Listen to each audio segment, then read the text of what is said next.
ಯಾವುದೇ ವಿಕಾರಕ್ಕೊಳಗಾಗದೆ ಆತ್ಮಸ್ವರೂಪದಲ್ಲಿ ನಿಲ್ಲೋದು. ಭಗವತ್ಪಾದರ ವಾಕ್ಯ ಸ್ವಾತ್ಮನ್ಯವಸ್ಥಾನಂ ಮೋಕ್ಷೋ ಅಂತ ಒಂದು ಪಾದ ಒಟ್ಟಿಗೆ ನಮಗೆ ಬ್ರಹ್ಮಣ ಇದೆ ಅಂತ ಹೇಳೋರು ಗುರುಗಳು. ಬರೀ ನಿಲ್ಲೋದು ಸಾಲದು, ನೆಲೆ ನಿಲ್ಲೋದು. ರಥ ನಿಂತು ಅಂದ್ರೆ ದಾರಿಲಿ ಹೋಗ್ತಾ ಇದ್ದ ಮಧ್ಯ ನಿಂತ್ಕೋತ್ತೆ.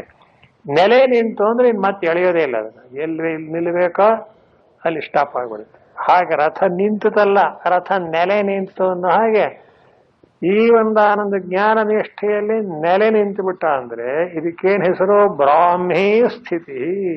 ಏಷ ಯಥೋಕ್ತ ಬ್ರಾಹ್ಮಿ ಅಂದ್ರೆ ಬ್ರಹ್ಮಣಿ ಭವಾ ಇಯಂ ಸ್ಥಿತಿ.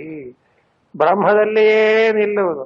ಮುಂದೆಯೂ ಬರುತ್ತೆ. ಸ್ಥಿರ ಬುದ್ಧಿ ಅಸಮ್ಮೂಢ ಬ್ರಹ್ಮವಿತ್ ಬ್ರಹ್ಮಣಿ ಸ್ಥಿತ. ಅದೇ ಅರ್ಥ. ಮತ್ತೆ ವಿವರಣೆ ಬಂದೇ ಬರುತ್ತೆ. ಗೀತೆ ಒಳಗೆ ರೆಪಿಟೇಷನ್ಸ್ ಬಹಳ ಇರುತ್ತೆ. ಇದ್ರ ಒಳ್ಳೇದದು. ಯಾಕೆಂದ್ರೆ ಈ ಕಡೆ ಕೆಳಗಿಲ್ಲೇ ಮರ್ತೋಯ್ತು ಮುಂದಕ್ಕೆ ಅಂತ ಆಗ್ಬಾರ್ದು.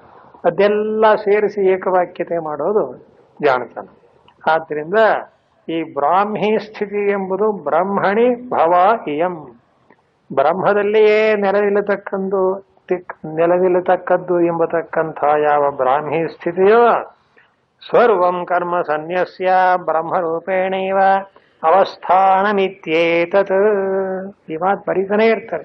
ಸರ್ವಕರ್ಮ ಸನ್ಯಾಸ ಸರ್ವಕರ್ಮ ಸನ್ಯಾಸ ಅಂತ ಭಗವತ್ಪಾದ. ಅದರ ಅರ್ಥ ಏನು? ಎಲ್ಲಾ ರೀತಿಯಾದಂತಹ ಕರ್ಮಗಳನ್ನು ಬಿಡುವುದು ಅಂದ್ರೆ ಮತ್ತೆ ಕರ್ಮಯೋಗದ ಅಧ್ಯಾಯದಲ್ಲಿ ಅದರ ವಿವರಣೆ ಕೊಡ್ತಾರೆ. ಈಗ ಸೂಕ್ಷ್ಮವಾಗಿ ಹೇಳಿರ್ತೇನೆ. ಮನಸ್ಸಿನಿಂದ ಬಿಡುವುದು ಅಂತ ಅರ್ಥವೇ ಹೊರತು ಶರೀರದಿಂದ ಬಿಡೋದಲ್ಲ. ಹಾಗಾದ್ರೆ ಕಷ್ಟವೇ ಕಷ್ಟ. ಎಲ್ಲ ಬಿಡುವುದು ನೀನು ಪ್ರಾಣ ಬಿಡ್ಬೇಕು. ಹಾಗಾದ್ರೆ ವೇದಾಂತ ಓದುದು ಅಂದ್ರೆ ಹಾಗಲ್ಲ. ಮಾನಸಿಕವಾಗಿ ಮಾಡತಕ್ಕಂಥ ಒಂದಾನೊಂದು ತ್ಯಾಗ ಅನ್ನೋ ಅರ್ಥ ಅಷ್ಟೇ, ಏನೇನು ಇಲ್ಲ. ಬ್ರಹ್ಮರೂಪೇಣೇವ ಅವಸ್ಥಾನಂ, ಬ್ರಹ್ಮವಾಗಿಯೇ ನೆಲೆಗೊಳ್ಳುವುದು. ನೈನಾಂ ಪ್ರಾಪ್ಯ ವಿಮುಹ್ಯತಿ. ಹೇ ಪಾರ್ಥ, ಎಲೆ ಅರ್ಜುನ, ಏನಾಂ ಸ್ಥಿತಿಂ ಪ್ರಾಪ್ಯ, ಈ ಪರಿಸ್ಥಿತಿಯನ್ನ, ಈ ಬ್ರಾಹ್ಮಿ ಸ್ಥಿತಿಯನ್ನ ಪಡೆದದ್ದೇ ಆದರೆ ನ ವಿಮಹ್ಯತಿ ಮೋಹಂ ನ ಪ್ರಾಪ್ನೋತಿ, ಇನ್ನು ಪುನಃ ಎಂದೆಂದಿಗೂ ಈ ವ್ಯಾಮೋಹ ಉಂಟಾಗುವುದಿಲ್ಲ. ಯಾಕೆ? ಅದು ಪೂರ್ಣವಾಗಿ ಅಂತಃಕರಣದಿಂದ ಹೊರಟೋಗಿರುತ್ತದೆ. ಬ್ರಹ್ಮದಲ್ಲಿ ನೆಲೆ ನಿಂತವನು ಇನ್ಮತ್ತೆಂದು ಹಿಂದಕ್ಕೆ ಬರೋ ಸಂದರ್ಭವಿಲ್ಲ. ಸಮುದ್ರವನ್ನು ಸೇರಿದಂತಹ ನದಿಯನ್ನ ಮತ್ತೊಮ್ಮೆ ಬಾಂದ್ರೆ ಬರುತ್ತೆ, ಅದು ಬರಕ್ ಸಾಧ್ಯ ಇಲ್ಲ. ಹಾಗೆ ನ ವಿಮುಹ್ಯತಿ. ಕೊನೆಗಂತ ಸ್ಥಿತ್ವಾ ಸ್ಯಾಮಂತ ಕಾಲೇಪಿ, ಸ್ಥಿತ್ವಾ ಅಸ್ಯಾಂ ಸ್ಥಿತೌ ಬ್ರಾಹ್ಮ್ಯಾಂ ಯಥೋಕ್ತಾಯಾಮ್ ಅಂತಕಾಲೇಪಿ ಅಂದ್ರ ನೋಡಿ, ಇದಕ್ಕೊಂದು ವಾಯ್ದೆ ಕೊಡ್ತಾರೆ ಸ್ವಾಮಿ. ಯಾವಾಗ ಈ ಬ್ರಾಹ್ಮಿ ಸ್ಥಿತಿ ಪಡೆಯೋದು ಅಂತ?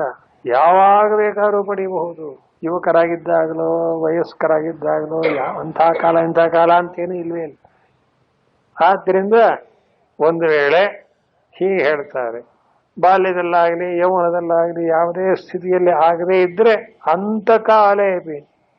ಅಯ್ಯೋ, ಕೊನೆಯಲ್ತಾನೆ ವೇದಾಂತ ತಿಳ್ಕೊಂಡದ್ದು ಅಂದ್ರೆ ಅದಕ್ಕೆ ಮೊದಲು ಕೊನೆ ಅನ್ನೋದೇನು ಇಲ್ಲ. ತಿಳ್ಕೊಳ್ಳೋದು ಮುಖ್ಯವೇ ಹೊರದು ಮೊದಲಾರು ತಿಳ್ಕೊಳ್ಳಿ, ಕೊನೆಗಾರು ತಿಳ್ಕೊಳ್ಳಿ, ಯಾವಾಗಲಾರು ತಿಳ್ಕೊಳ್ಳಿ, ಅದಕ್ಕೇನು ಯೋಚನೆ ಇಲ್ಲ. ಆದ್ರೆ ಅತ್ಯಂತ ಕೊನೆಯದಾದಂತಹ ಈ ಶರೀರ ತ್ಯಾಗ ಮಾಡೋದಕ್ಕೆ ಮುಂಚಿನ ಕಾಲದಲ್ಲಿ ತಿಳ್ಕೊಂಡ್ರು ಕೂಡ ಅಂತಕಾಲೇಪಿ ಅಂದ್ರು.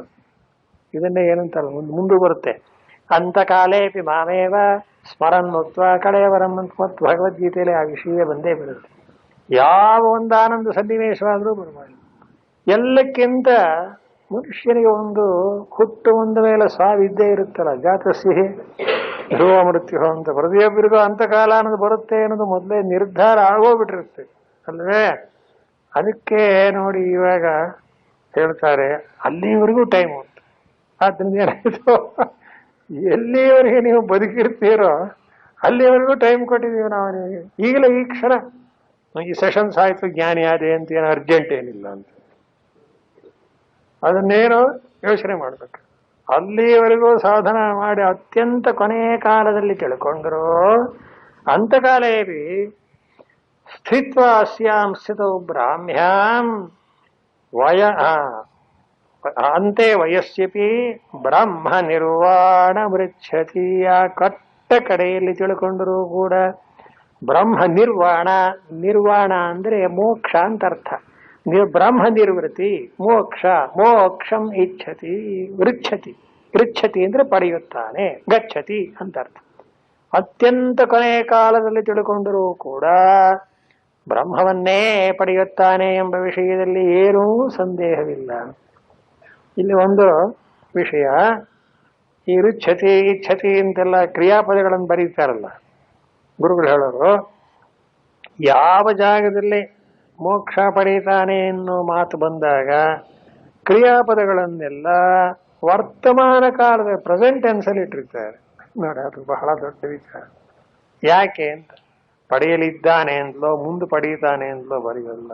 ಆಗಲೇ ಅಲ್ಲಿಯೇ ಪಡೀತಾನೆ ಅಂದ್ರೇನು, ಅದು ಸದ್ಯ ಫಲ ಅಂತ ಈಗಲೇ ಆಗುತ್ತೆ. ನೀವು ಕಟ್ಟ ಕಡೆ ಕಾಲದಲ್ಲಿ ತಿಳ್ಕೊಂಡ್ರು ಬ್ರಹ್ಮಜ್ಞಾನಿಗಳೇನೆ, ಏನು ಅದರಲ್ಲಿ. ಹೀಗೆ ಮೋಕ್ಷವನ್ನು ಪಡೆಯುತ್ತಾನೆ ಅಂತ ಹೇಳಿ ಕಿಮು ವಕ್ತವ್ಯಂ ನೋಡಿ. ಆ ಮಾತು ಎಷ್ಟು ಚೆನ್ನಾಗಿದೆ. ಬ್ರಹ್ಮಚರ್ಯಾದೇವ ಸನ್ಯಸ್ಯ ಯಾವಜ್ಜೀವಂ ಯಹ ಬ್ರಹ್ಮಣ್ಯೇವ ಅವತಿಷ್ಠತೆ ಸಹ ಬ್ರಹ್ಮನಿರ್ವಾಣಂ ವೃಚ್ಛತಿ ಇತಿ ಕಿಮು ವಕ್ತವ್ಯಂ. ಈ ಮಾತು ಭಾಷ್ಯ ಬರೆದಿರೋ ಶಂಕರಾಚಾರ್ಯರಿಗೆ ಅನ್ವಯಿಸುತ್ತೆ. ಅವರಂತರ ಅತ್ಯಂತ ಕೊನೆಯ ಕಾಲದಲ್ಲಿ ಅಂದ್ರೆ ವಯಸ್ಸಿನ ತೊಟ್ಟ ತುದಿಯಲ್ಲಿ ಅವನು ಜ್ಞಾನ ಮಾಡಿಕೊಂಡ ಅಂದ್ರೆ ಅಗತ್ಯವಾಗಲಿ ಅವನು ಖಂಡಿತ ಬ್ರಹ್ಮ ನಿರ್ವಾಣವನ್ನೇ ಪಡೆಯುತ್ತಾನೆ ಅಂತ ಹೇಳ್ಬಿಡ್ತು ಭಗವದ್ಗೀತೆ. ಶಂಕರಾಚಾರ್ಯ ಹೇಳ್ತಾರೆ ನೋಡ್ರಿ, ತುಟ್ಟ ತುದಿ ಒಳಗೆ ತಿಳ್ಕೊಂಡವನು ಬ್ರಹ್ಮ ನಿರ್ವಾಣ ಪಡೆಯುತ್ತಾನೆ ಅಂದ ಮೇಲೆ ಕಿಮು ವಕ್ತವ್ಯಂ, ಇನ್ನು ಈ ವಿಷಯಕ್ಕೆ ಹೇಳೋದೇನಿದೆ? ಯಾವ ವಿಷಯಕ್ಕೆ?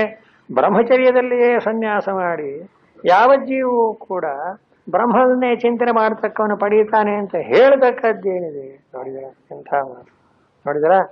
ಆದ್ದರಿಂದ ಈ ಮಾತು ಯಾರಿಗೆ ಅನ್ವಯಿಸುತ್ತೆ? ಯಾರು ಬರುತ್ತಾರೋ ಭಗವತ್ಪಾದರಿಗೆ ಅನ್ವಯಿಸೋದು. 8ನೇ ವಯಸ್ಸಿನಲ್ಲಿ ಏನೇ ನಿಜವಾಗಿಯೂ ಶಂಕರಾಚಾರ್ಯರ ಜೀವನ ಚರಿತ್ರೆ ಕೇಳಿದ್ರೆ ಅನ್ಸುತ್ತೆ.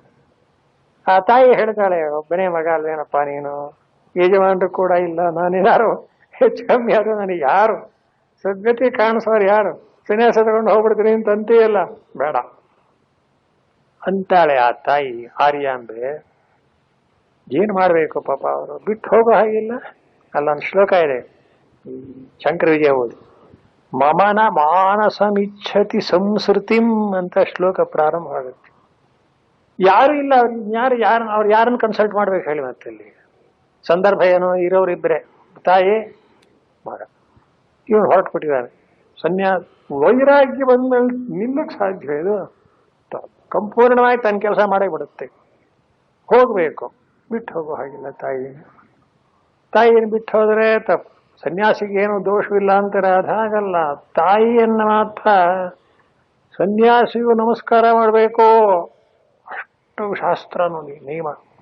ಆದ್ರಿಂದ ಅವಳನ್ನು ತಿರಸ್ಕಾರ ಮಾಡೋ ಹಾಗಿಲ್ಲ. ಏನ್ ಮಾಡೋದು? ಯೋಚನೆ ಮಾಡ್ತಾರೆ.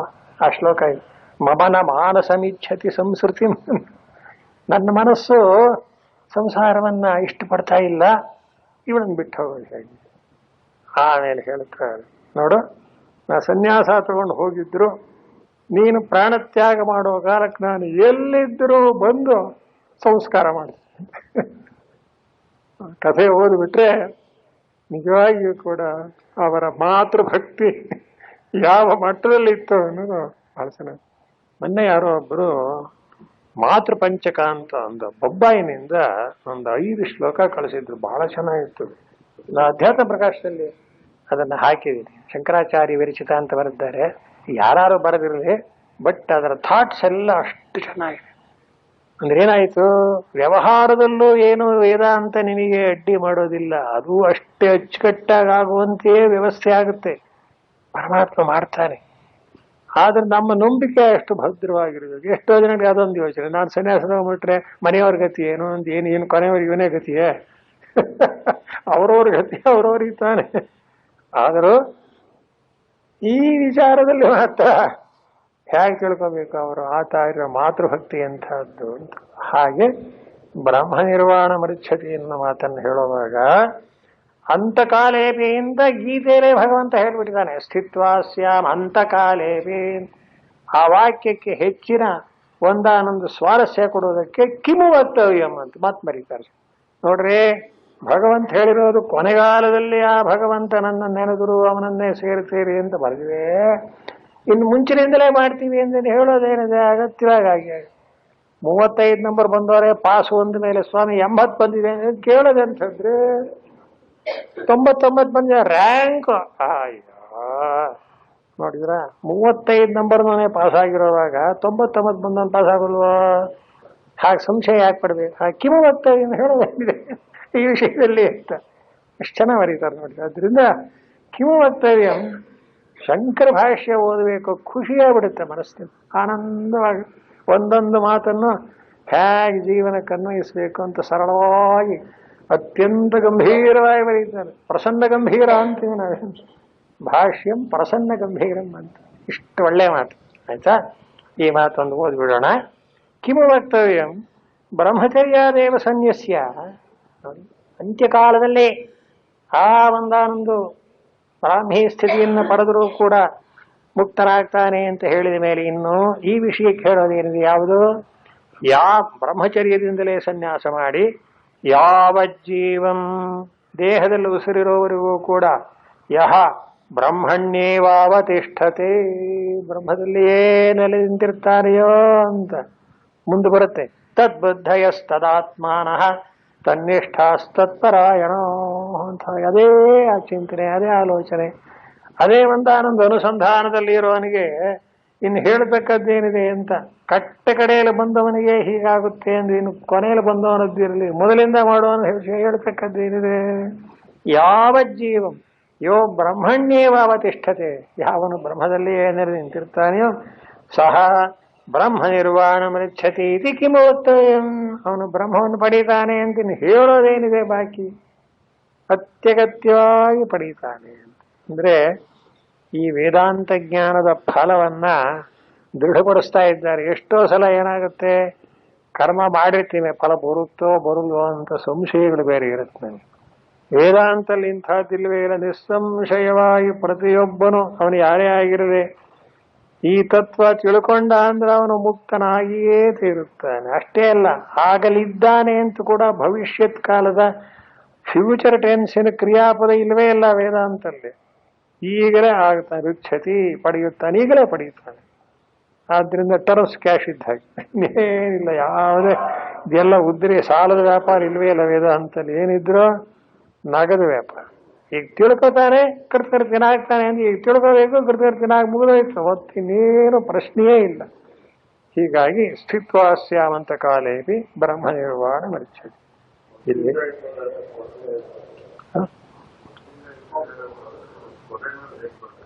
ಅಲ್ಲ, ಮೊದ್ಲಿಂದ ಸಾಧನ ಮಾಡಿದ್ರಿ ಅಂತ ನೀವು ಕೇಳೋ ಪ್ರಶ್ನೆ ಸರಿ. ಮೊದ್ಲಿಂದ ಏನು ಸಾಧನೆ ಮಾಡಿದೆ ಕೊನೆ ಒಳಗಾಗಲಿ ಅಂದ್ರೆ ಅದಾಗೋದಿಲ್ಲ, ಹಾಗಲ್ಲ ಅರ್ಥ. ಅದಕ್ಕೊಂದು ಸುಭಾಷಿತ ಶ್ಲೋಕ ಹೇಳ್ತಾರೆ. ಆದ್ಯೇ ವಯಸ್ಸಿ ನಾಧೀತಂ, ದ್ವಿತೀಯೇ ನಾರ್ಜಿತಂ ಧನಂ, ತೃತೀಯೇ ನ ತಪಸ್ತಪ್ತಂ, ಚತುರ್ಥೇ ಕಿಂ ಕರಿಷ್ಯತಿ ಅಂತ. ಅಂದ್ರೆ ಮೊದಲನೇ ಆದ್ಯ ಬಾಲ್ಯ ವಯಸ್ಸಿನಲ್ಲಿ 15 ವರ್ಷದವರೆಗೆ 20 ವರ್ಷದವರೆಗೆ ಏನು ಓದ್ಲೇ ಇಲ್ವಂತೆ. ಹೋಗ್ಲಿ ಅಂದ್ರೆ ಎರಡನೇ ಒಂದಾನೊಂದು ಗಟ್ಟಿಮುಟ್ಟಾಗಿದ್ದು ದುಡಿಯುವ ವಯಸ್ಸಿನಲ್ಲಿ 3 ಕಾಸು ಸಂಪಾದನೆನೂ ಮಾಡ್ಲಿಲ್ವಂತೆ. 2 ಬೇಡ, 3ನೇದಾಗ 50 ವರ್ಷ ಆದ್ಮೇಲೆ ವಯಸ್ಸಾಯ್ತು ಅಂದ್ರೆ ಕೂತ್ಕೊಂಡು ಏನಾದ್ರು ದೇವರು ಜಪ ತಪ ನಾಮಸ್ಮರಣೆ ಮಾಡಿದಾನೆ, ಅದೂ ಇಲ್ಲ ಅಂತ. ಇವು 3 ಮಾಡದೆ ಆದ್ಮೇಲೆ 4ನೇದ್ರಲ್ಲಿ ಏನ್ ಮಾಡ್ಲಿ ಅಂದ್ರೆ ಏನ್ ಮಾಡ್ಬೇಕು ಅವನ?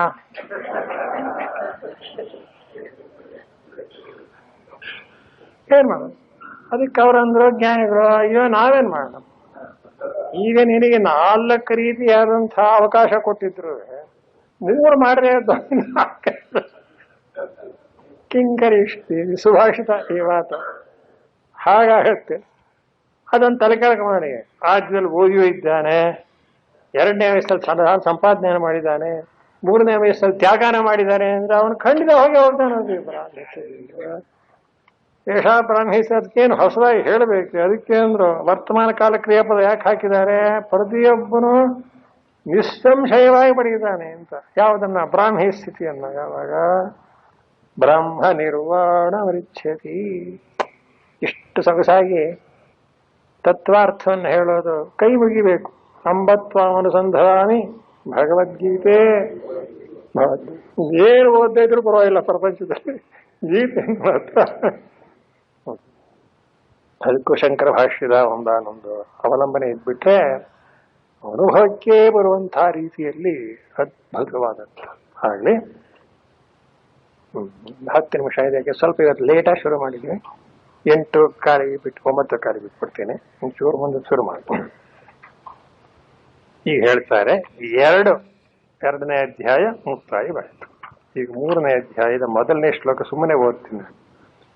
ಅರ್ಜುನ ಉವಾಚ ಧ್ಯಾಯಸಿ ಚೇತ್ ಕರ್ಮಣಸ್ತೆ ಮತಾ ಬುದ್ಧಿರ್ಜನಾರ್ದನ ತತ್ಕಿಂ ಕರ್ಮಣಿ ಘೋರೆ ಮಾಂ ನಿಯೋಜಯಸಿ ಕೇಶವ ಅಂತ ಈ ಕೊನೆ ಶ್ಲೋಕ ಓದಿದ್ದೀವಿ. ಏಷಾ ಬ್ರಾಹ್ಮಿ ಸ್ಥಿತಿ ಪಾರ್ಥ ನಯನಾಂ ಪ್ರಾಪ್ಯ ವಿಮುಷ್ಯತಿ ಸ್ಥಿತ್ವಾ ಸ್ಯಾಮಂತ ಕಾಲೇಪಿ ಬ್ರಹ್ಮ ನಿರ್ವಾಣ ಮೃಚ್ಛತಿ ಅಂತ ಭಗವಂತ ಉಪದೇಶ ಮಾಡುತ್ತೆ. ಈಗ ಅರ್ಜುನನ ದೃಷ್ಟಿಯಿಂದ ಏನು ಪರಿಣಾಮ ಆಗಿದೆ ಅನ್ನೋದನ್ನ ಈ ಶ್ಲೋಕದಿಂದ ಅರ್ಥ ಮಾಡಬೇಕಾಗಿದೆ. ಈಗ ಭಗವತ್ಪಾದರು ವಿಸ್ತಾರವಾದ ವಿವರಣೆ ಬರೀತಾರೆ. ಮತ್ತೆ 2ನೇ ಸೆಷನ್ಸ್ ತಗೊಳ್ಳೋಣ ಅದನ್ನ. ಈಗ ಸಂಕ್ಷಿಪ್ತವಾಗಿ ಹೇಳೋದಾದ್ರೆ ಇಷ್ಟು ವಿಷಯ ಆಯ್ತು. ಈಗ ಒಂದು ವಾಕ್ಯ ಓದ್ತೀನಿ ನೋಡಿ. 3ನೇ ಅಧ್ಯಾಯದ ಮೊದಲನೇ ಒಂದಾನೊಂದು ಭಗವತ್ಪಾದರ ಭಾಷ್ಯವಾಕ್ಯ.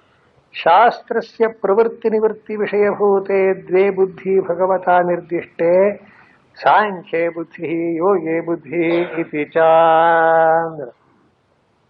ಇದುವರೆಗೆ ನಾವು ಕೇಳಿದಂಥ ಭಗವದ್ಗೀತೆಯ ವಿಚಾರ ಸರಣಿಯಲ್ಲಿ ಗೀತಾಶಾಸ್ತ್ರ ಪ್ರವೃತ್ತಿ ಧರ್ಮ ನಿವೃತ್ತಿ ಧರ್ಮ ಎಂಬ 2 ಧರ್ಮಗಳನ್ನು ಕುರಿತು ವಿಚಾರ ಮಾಡಿ ಹೇಳಿದೆ. ಯಾಕೆ 2ನೇ ಅಧ್ಯಾಯದಲ್ಲಿ 2 ವಿಷಯವೂ ಬಂದಿದೆ.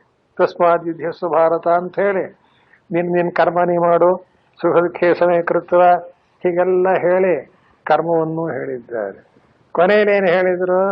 ಎಲ್ಲವನ್ನೂ ತ್ಯಾಗ ಮಾಡಿದ ಪ್ರಜಹಾತಿಯರ ಕಾಮಾನನ್ನೋದ್ರಿಂದ ಕಾಮತ್ಯಾಗವೇ ಗುರಿ, ಎಲ್ಲಾ ಕಾಮಗಳನ್ನು ತ್ಯಾಗ ಮಾಡಿದವನು ಇಂಥ ಬ್ರಾಹ್ಮಿ ನಿಷ್ಠೆಯನ್ನ ಬ್ರಾಹ್ಮಿ ಸ್ಥಿತಿಯನ್ನು ಪಡೆಯುತ್ತಾರೆ ಅಂತ ಅದನ್ನ ಹೇಳಿ ಈ 2 ಭಗವತ್ಪಾದರು ಮೊದಲೇ ಪೀಠಿಕೆಯಲ್ಲೇ ಬರೆದಿದ್ದಾರೆ. ಈ ಭಗವದ್ಗೀತೆಯಲ್ಲಿ ದ್ವೇ ಬುದ್ಧಿ ಭಗವತ ನಿರ್ದಿಷ್ಟೇ ಅಂದ್ರು. 2 ರೀತಿಯಾದಂಥ ಬುದ್ಧಿ ಅಂದ್ರೆ ಏನು? ತಿಳುವಳಿಕೆ, ಜ್ಞಾನ. 2 ವಿಚಾರವನ್ನ ನಮ್ಮ ಮುಂದೆ ಇಟ್ಟಿದ್ದಾರೆ ಅದರಲ್ಲಿ ಭಗವದ್ಗೀತೆ ಒಳಗೆ. ಯಾರು? ಭಗವಾನ್ ಪರಮಾತ್ಮ. ಯಾವ್ದೆರಡು? ಸಾಂಖ್ಯೇ ಬುದ್ಧಿ ಯೋಗೇ ಬುದ್ಧಿ ಇತಿ ಚ ಅಂತ ನೋಡಿ. ಭಗವತ್ಪಾದರ ವ್ಯಾಖ್ಯಾನ ಎಷ್ಟು ಚೆನ್ನಾಗಿದೆ ಅಂತ. ಸುಮ್ಮನೆ ಹಾಗೆ ಹೇಳಿದ್ರು ಸಾಲದು. 2 ಅಂದ್ರೆ ಏನು ಅಂದ್ರು?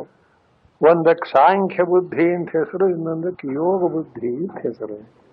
ಸಾಂಖ್ಯ ಅಂದ್ರೆ ತತ್ವಜ್ಞಾನ, ಯೋಗ ಅಂದ್ರೆ ತತ್ವಜ್ಞಾನಕ್ಕಾಗಿ ಮಾಡಬೇಕಾದ ಪ್ರಯತ್ನ ಅಂತ. ಇಷ್ಟೇ. ಇದನ್ನೇ ಸಾಂಖ್ಯ ಯೋಗ ಅಂತ ಕರೀತಾರೆ. ಇತ್ಯಾರಭ್ಯ ಆ ಅಧ್ಯಾಯ ಪರಿಸಮಾಪ್ತೇ ಸಾಂಖ್ಯ ಬುದ್ಧ್ಯಾಶ್ರಿತಾನಾಂ ಸನ್ಯಾಸಂ ಕರ್ತವ್ಯಂ ಉಕ್ತ್ವಾ. ಹೀಗೆ ವಿಂಗಡಿಸಿ ಇದನ್ನು ಪೀಠಿಕೆಯಲ್ಲೇ ಮೊನ್ನೆ ಹೇಳಿದ್ದೇವೆ ನಾವು. ಪ್ರವೃತ್ತಿ ಧರ್ಮ ನಿವೃತ್ತಿ ಧರ್ಮ ಅಂತ 2 ಭಗವದ್ಗೀತೆಯಲ್ಲೇ ಹೇಳಿದ್ದಾರೆ. ಭಗವದ್ಗೀತೆಯಲ್ಲಿ ಹೇಳಿದೆ ಅಂದ್ರೆ ಅದು ವೇದದಲ್ಲಿ ಹೇಳಿರೋದು. ದ್ವಿವಿಧೋ ಹಿ ವೇದೋಕ್ತೋ ಧರ್ಮ ಅಂತ ವೈದಿಕವಾದಂತಹ ಒಂದಾನೊಂದು ಧರ್ಮಗಳನ್ನೇ ಪರಮಾತ್ಮ ಅರ್ಜುನನಿಗೆ ಗೀತೆಯಲ್ಲಿ ಉಪದೇಶ ಮಾಡಿದ್ದಾರೆ. ಇದೆಲ್ಲ ಗೊತ್ತಿದೆ. ಈ 2 ರೀತಿಯಾದಂತಹ ಯಾವ ಪ್ರವೃತ್ತಿ ನಿವೃತ್ತಿ ಧರ್ಮಗಳನ್ನು ಹೇಳಿದ್ದಾರೆಯೋ ಇದರಲ್ಲಿ 2ನೇ ಅಧ್ಯಾಯದಲ್ಲಿ ಕೊನೆಯವರೆಗೂ ಏನು ಬಂತು? ಸಾಂಖ್ಯ ಬುದ್ಧಿಯನ್ನೇ ಅಂದ್ರೆ ಜ್ಞಾನವನ್ನೇ ಕುರಿತು ವಿಚಾರ ಮಾಡಿ ಕೃತಾರ್ಥನಾಗ್ತಾನೆ ಜ್ಞಾನದಿಂದ. ಆದ್ರಿಂದ ಮುಂದೆ ಬರ್ತೇನೆ ಹಿ ಜ್ಞಾನೇನ ಸದೃಶ. ಹೀಗೆ ಏಷಾ ಬ್ರಾಹ್ಮಿ ಸ್ಥಿತಿ ಅಂತ ಇಲ್ಲಿ 2ನೇ ಅಧ್ಯಾಯ ಮುಗಿಯಿತು. ಅರ್ಜುನಾಯ ಚ ಅಂತ ಇದು ಮುಂದಿನ 3ನೇ ಅಧ್ಯಾಯ ಪ್ರಾರಂಭವಾಗುವುದಕ್ಕೆ ಮೂಲ ಕಾರಣ. ಏನ್ ಕಾರಣ ಅಂದ್ರೆ ಭಗವಂತ ಹೀಗೆ ಸಾಂಖ್ಯ ಬುದ್ಧಿ ಯೋಗ ಬುದ್ಧಿಗಳನ್ನ ವಿಂಗಡಿಸಿ ಹೇಳಿ ಸಾಂಖ್ಯ ಬುದ್ಧಿಯಿಂದ ಪರಮಾತ್ಮನನ್ನ ಸೇರಿದವನು ಮುಕ್ತನಾಗ್ತಾನೆ, ಕೃತಾರ್ಥನಾಗ್ತಾನೆ. ಅದೇ ಅವನು ಒಂದಾನೊಂದು ಕೊನೆಯ ಮಜಲು ಅಂತ ಹೇಳ್ಬಿಟ್ಟು ಅರ್ಜುನ ತಾನೇ ಕೇಳ್ತಾ ಇದ್ದಾನು. ಅವನಿಗೇನಿಸ್ತು? ಯೋಗ ಬುದ್ಧಿ ಸಾಂಖ್ಯ ಬುದ್ಧಿಗಳನ್ನ ಎದುರಿಗಿಟ್ಟಾಗ ನಿಂಗೆ ಯಾವ್ದು ಬೇಕು ಅಂದ್ರೆ ಯಾವ್ದು ದೊಡ್ಡದು? ಸಾಂಖ್ಯ ಬುದ್ಧಿ ಅದೇ ಬೇಕು ಅಲ್ಲವೇ. ಮಕ್ಕಳೇನ್ ಮಾಡ್ತೇವೆ, ದೊಡ್ಡ ಕೊಡು, ಯಾವುದೇ ಪದಾರ್ಥ ನೋಡಿದಾಗ ದೊಡ್ಡದು ಬೇಕು ಅಂದ್ರೆ ಪ್ರತಿಯೊಬ್ಬರು ಆಸೆ ಪಡ್ತಾನೆ. ಹಾಗೆ ಅರ್ಜುನಂಗೂ ಏನನ್ನಿಸ್ತು, ಸಾಂಖ್ಯ ಬುದ್ಧಿಯೇ ಬಹಳ ಚೆನ್ನಾಗಿದೆ, ಆರಿಸ್ಕೊಳ್ಳೋಣ ಅಂತ ಅರ್ಜುನನ ಒಂದಾನೊಂದು ಅಭಿಪ್ರಾಯ ಬಂದಿದೆ. ಆದರೆ ಯಾವ ಭಗವಂತ ಉಪದೇಶ ಮಾಡಿದಾನೋ ಅವನೇನ್ ಚಿಂತನೆ ಮಾಡ್ತಾನೆ ಅಂದ್ರೆ ಇವನಿಗೆ ಸೂಟ್ ಆಗುತ್ತಾ ಅಂತ. ಯಾವುದು ದೊಡ್ಡದು ಬೇಕು ಅಂತ. ಈ ಚಿಕ್ಕ ಮಕ್ಕಳೇನ್ ಮಾಡ್ತೇವೆ, ಅಮ್ಮ ನಾ ದೊಡ್ಡ ಎಲೆಯಲ್ಲಿ ಕೂತ್ಬೇಕು, ದೊಡ್ಡ ಎಲೆ ಕಂಡು ಕೂಡಲೇ ಕೂತ್ಕೋಬೇಕು ಅಂತ ಮಕ್ಕಳು ಹಠ ಮಾಡಿದ್ರೆ ಆ ಎಲೆ ತುಂಬಾ ಬಡಿಸಿದ್ದನ್ನ ಮಕ್ಕಳು ತಿನ್ನಕ್ ಸಾಧ್ಯವೋ, ಅರುಗುತ್ತೋ, ಇರೋದಿಲ್ಲ. ಆದ್ರಿಂದ ಏನ್ ಮಾಡಬೇಕು, ದೊಡ್ಡದಕ್ಕೆ ಆಸೆ ಪಡುವುದನ್ನ ನಾವು ವಿರೋಧ ಮಾಡ್ತಿಲ್ಲ, ಆದರೆ ಅದು ಸಾಧ್ಯವೇ ಅಂತ. ಯಾವ ಒಂದು ಮಿಗಿಲಾದ ಸಾಂಖ್ಯ ಅಂತ ನಿನಗೆ ಹೇಳಿಬಿಟ್ಟಿದ್ದೇವೆ ಏನಂತ, ಸರ್ವಕರ್ಮ ಸನ್ಯಾಸ ಪೂರ್ವಕವಾದ ಆತ್ಮಜ್ಞಾನ. ಎಲ್ಲಿ ಕೈ ಎತ್ತಿ ನೋಡೋಣ ಅಂದ್ರೆ ನಾನು ಕೈ ಎತ್ತಲ್ಲ. ಯಾಕೆ ಸರ್ವಕರ್ಮ ಸನ್ಯಾಸ ಹೇಗೆ ಮಾಡಕ್ ಸಾಧ್ಯ ಹೇಳಿ ನೋಡೋಣ ಇವಾಗ ಈ ಪರಿಸ್ಥಿತಿಗಳಿಗೆ. ಹೀಗೆ ಹೆದರ್ಕೊಂಡಿರೋದೇ ನಾವು. ಒಂದ್ ದಿವ್ಸ ಮಾಡಿದ್ರೆ ಬರುತ್ತೆ, ಆದ್ರೂ ಮಾಡಕ್ಕೆ ಅದಕ್ಕೋಸ್ಕರ ಏನ್ ಮಾಡಿದ್ರು, ಇಂಥವರೇ ಜಾಸ್ತಿ ಇದ್ದಾನೆ ಲೋಕದಲ್ಲಿ. 199 ಜನ ಸಾಂಖ್ಯ ಬುದ್ಧಿಗೆ ತಕ್ಕವರಿಲ್ಲ, ಎಲ್ಲ ಹುಡುಕ್ಬೇಕು ಅವರದ್ದು. ಅಪರೂಪ ಎಲ್ಲೋ ಒಬ್ಬ ಮಹಾತ್ಮ ಇರ್ತಾರೆ, ಕರ್ಮಣಾನ ಪ್ರಜಯಾಧನೇನ ಅಂತ ಹೇಳೋರು ಯಾರ್ಯಾರಿದ್ದಾರೆ. ಆದ್ರಿಂದ ಏನ್ ಮಾಡಿದಂತೆ ಭಗವತ್ಪಾದ ನೋಡಿ, ಅರ್ಜುನ ಏನ್ ಮಾಡ್ಬಿಟ್ಟ ಭಗವಂತ, ಈ ಸಾಂಖ್ಯ ಬುದ್ಧಿ ಹೇಳಿದ್ದು ಅದರ ಒಂದಾನೊಂದು ಅರ್ಹತೆ ಯೋಗ್ಯತೆ ಪ್ರಕಾರ ಕೊನೆ ಮಜಲು ಅನ್ನೋದು ಸರಿ, ಮೋಕ್ಷಕ್ಕೆ ಹೋಗ್ತೀರಿ ಮೋಕ್ಷನೇ ಪಡಿತಾನೆ ಅನ್ನೋದಷ್ಟು ಸರಿ, ಅದನ್ನು ನೇರಾಗಿ ಹೇಳಿದ್ ಕರೆಕ್ಟ್. ಅದು ಅರ್ಜುನನಿಗೆ ಅದು ಸೂಟ್ ಆಗುತ್ತೋ ಇಲ್ಲ, ಹೊಂದುತ್ತೋ ಇಲ್ವೋ ಅಂತ ಭಗವಂತ ಆಲೋಚನೆ ಮಾಡಿ ಹೊಂದಲ್ಲ ಇವನಿಗೆ. ಯಾರಿಗೆ? ಅರ್ಜುನನಿಗೆ ಹೊಂದದೇ ಇದ್ಮೇಲೆ ನಮಗೇನು ಹೊಂದುತ್ತೆ ಸಾಂಖ್ಯ ಬುದ್ಧಿ. ಅದಕ್ಕೋಸ್ಕರ ಭಗವಂತ ಆಲೋಚನೆ ಮಾಡಿದ್ದಂತೆ ಇವನು ಉದ್ಧಾರ ಆಗ್ಬೇಡ್ವೆ, ಆಗ್ಬೇಕು. ಆದ್ರಿಂದ ಇವನನ್ನು ಸಾಂಖ್ಯ ಬುದ್ಧಿ ಕರ್ಕೊಂಡು ಹೋಗತಕ್ಕಂಥ ಒಂದು ದಾರಿ ಹೇಳ್ಕೊಡ್ಬೇಕು. ಒಂದೇ ಬಾರಿಗೆ ತಿಳ್ಕೊಳಕ್ ಬರಲ್ಲ. ಅದಕ್ಕೋಸ್ಕರ ಅರ್ಜುನಿಗೆ ಏನು ಮಾಡ್ದ, ನೀನು ಯೋಗ ಬುದ್ಧಿಯನ್ನ ತೆಗೆದುಕೋ ಅಂತ. ಏಷಾ ತೇ ವಿಹಿತ ಸಾಂಖ್ಯೇ ಬುದ್ಧಿ ಯೋಗೇ ತ್ವಿಮಾಂ ಶೃಣು. ನಿನಗೊಂದು ಸರಳವಾದ ಮಾರ್ಗ ಹೇಳ್ಕೊಡ್ತೀನಿ. ಒಂದೇ ಬಾರಿಗೆ ಜ್ಞಾನ ವೈರಾಗ್ಯ ಸನ್ಯಾಸಗಳನ್ನು ಮುಟ್ಟೋದು ಸಾಧ್ಯವಿಲ್ಲ. ಅದಕ್ಕೋಸ್ಕರ ಮೆಲ್ಲಿಗೆ ತ್ಯಾಗದಲ್ಲೂ ಅಷ್ಟೇನೆ, ಒಟ್ಟಿಗೆ ಎಲ್ಲ ತ್ಯಾಗ ಮಾಡೋಕ್ಕಾಗಲ್ಲ.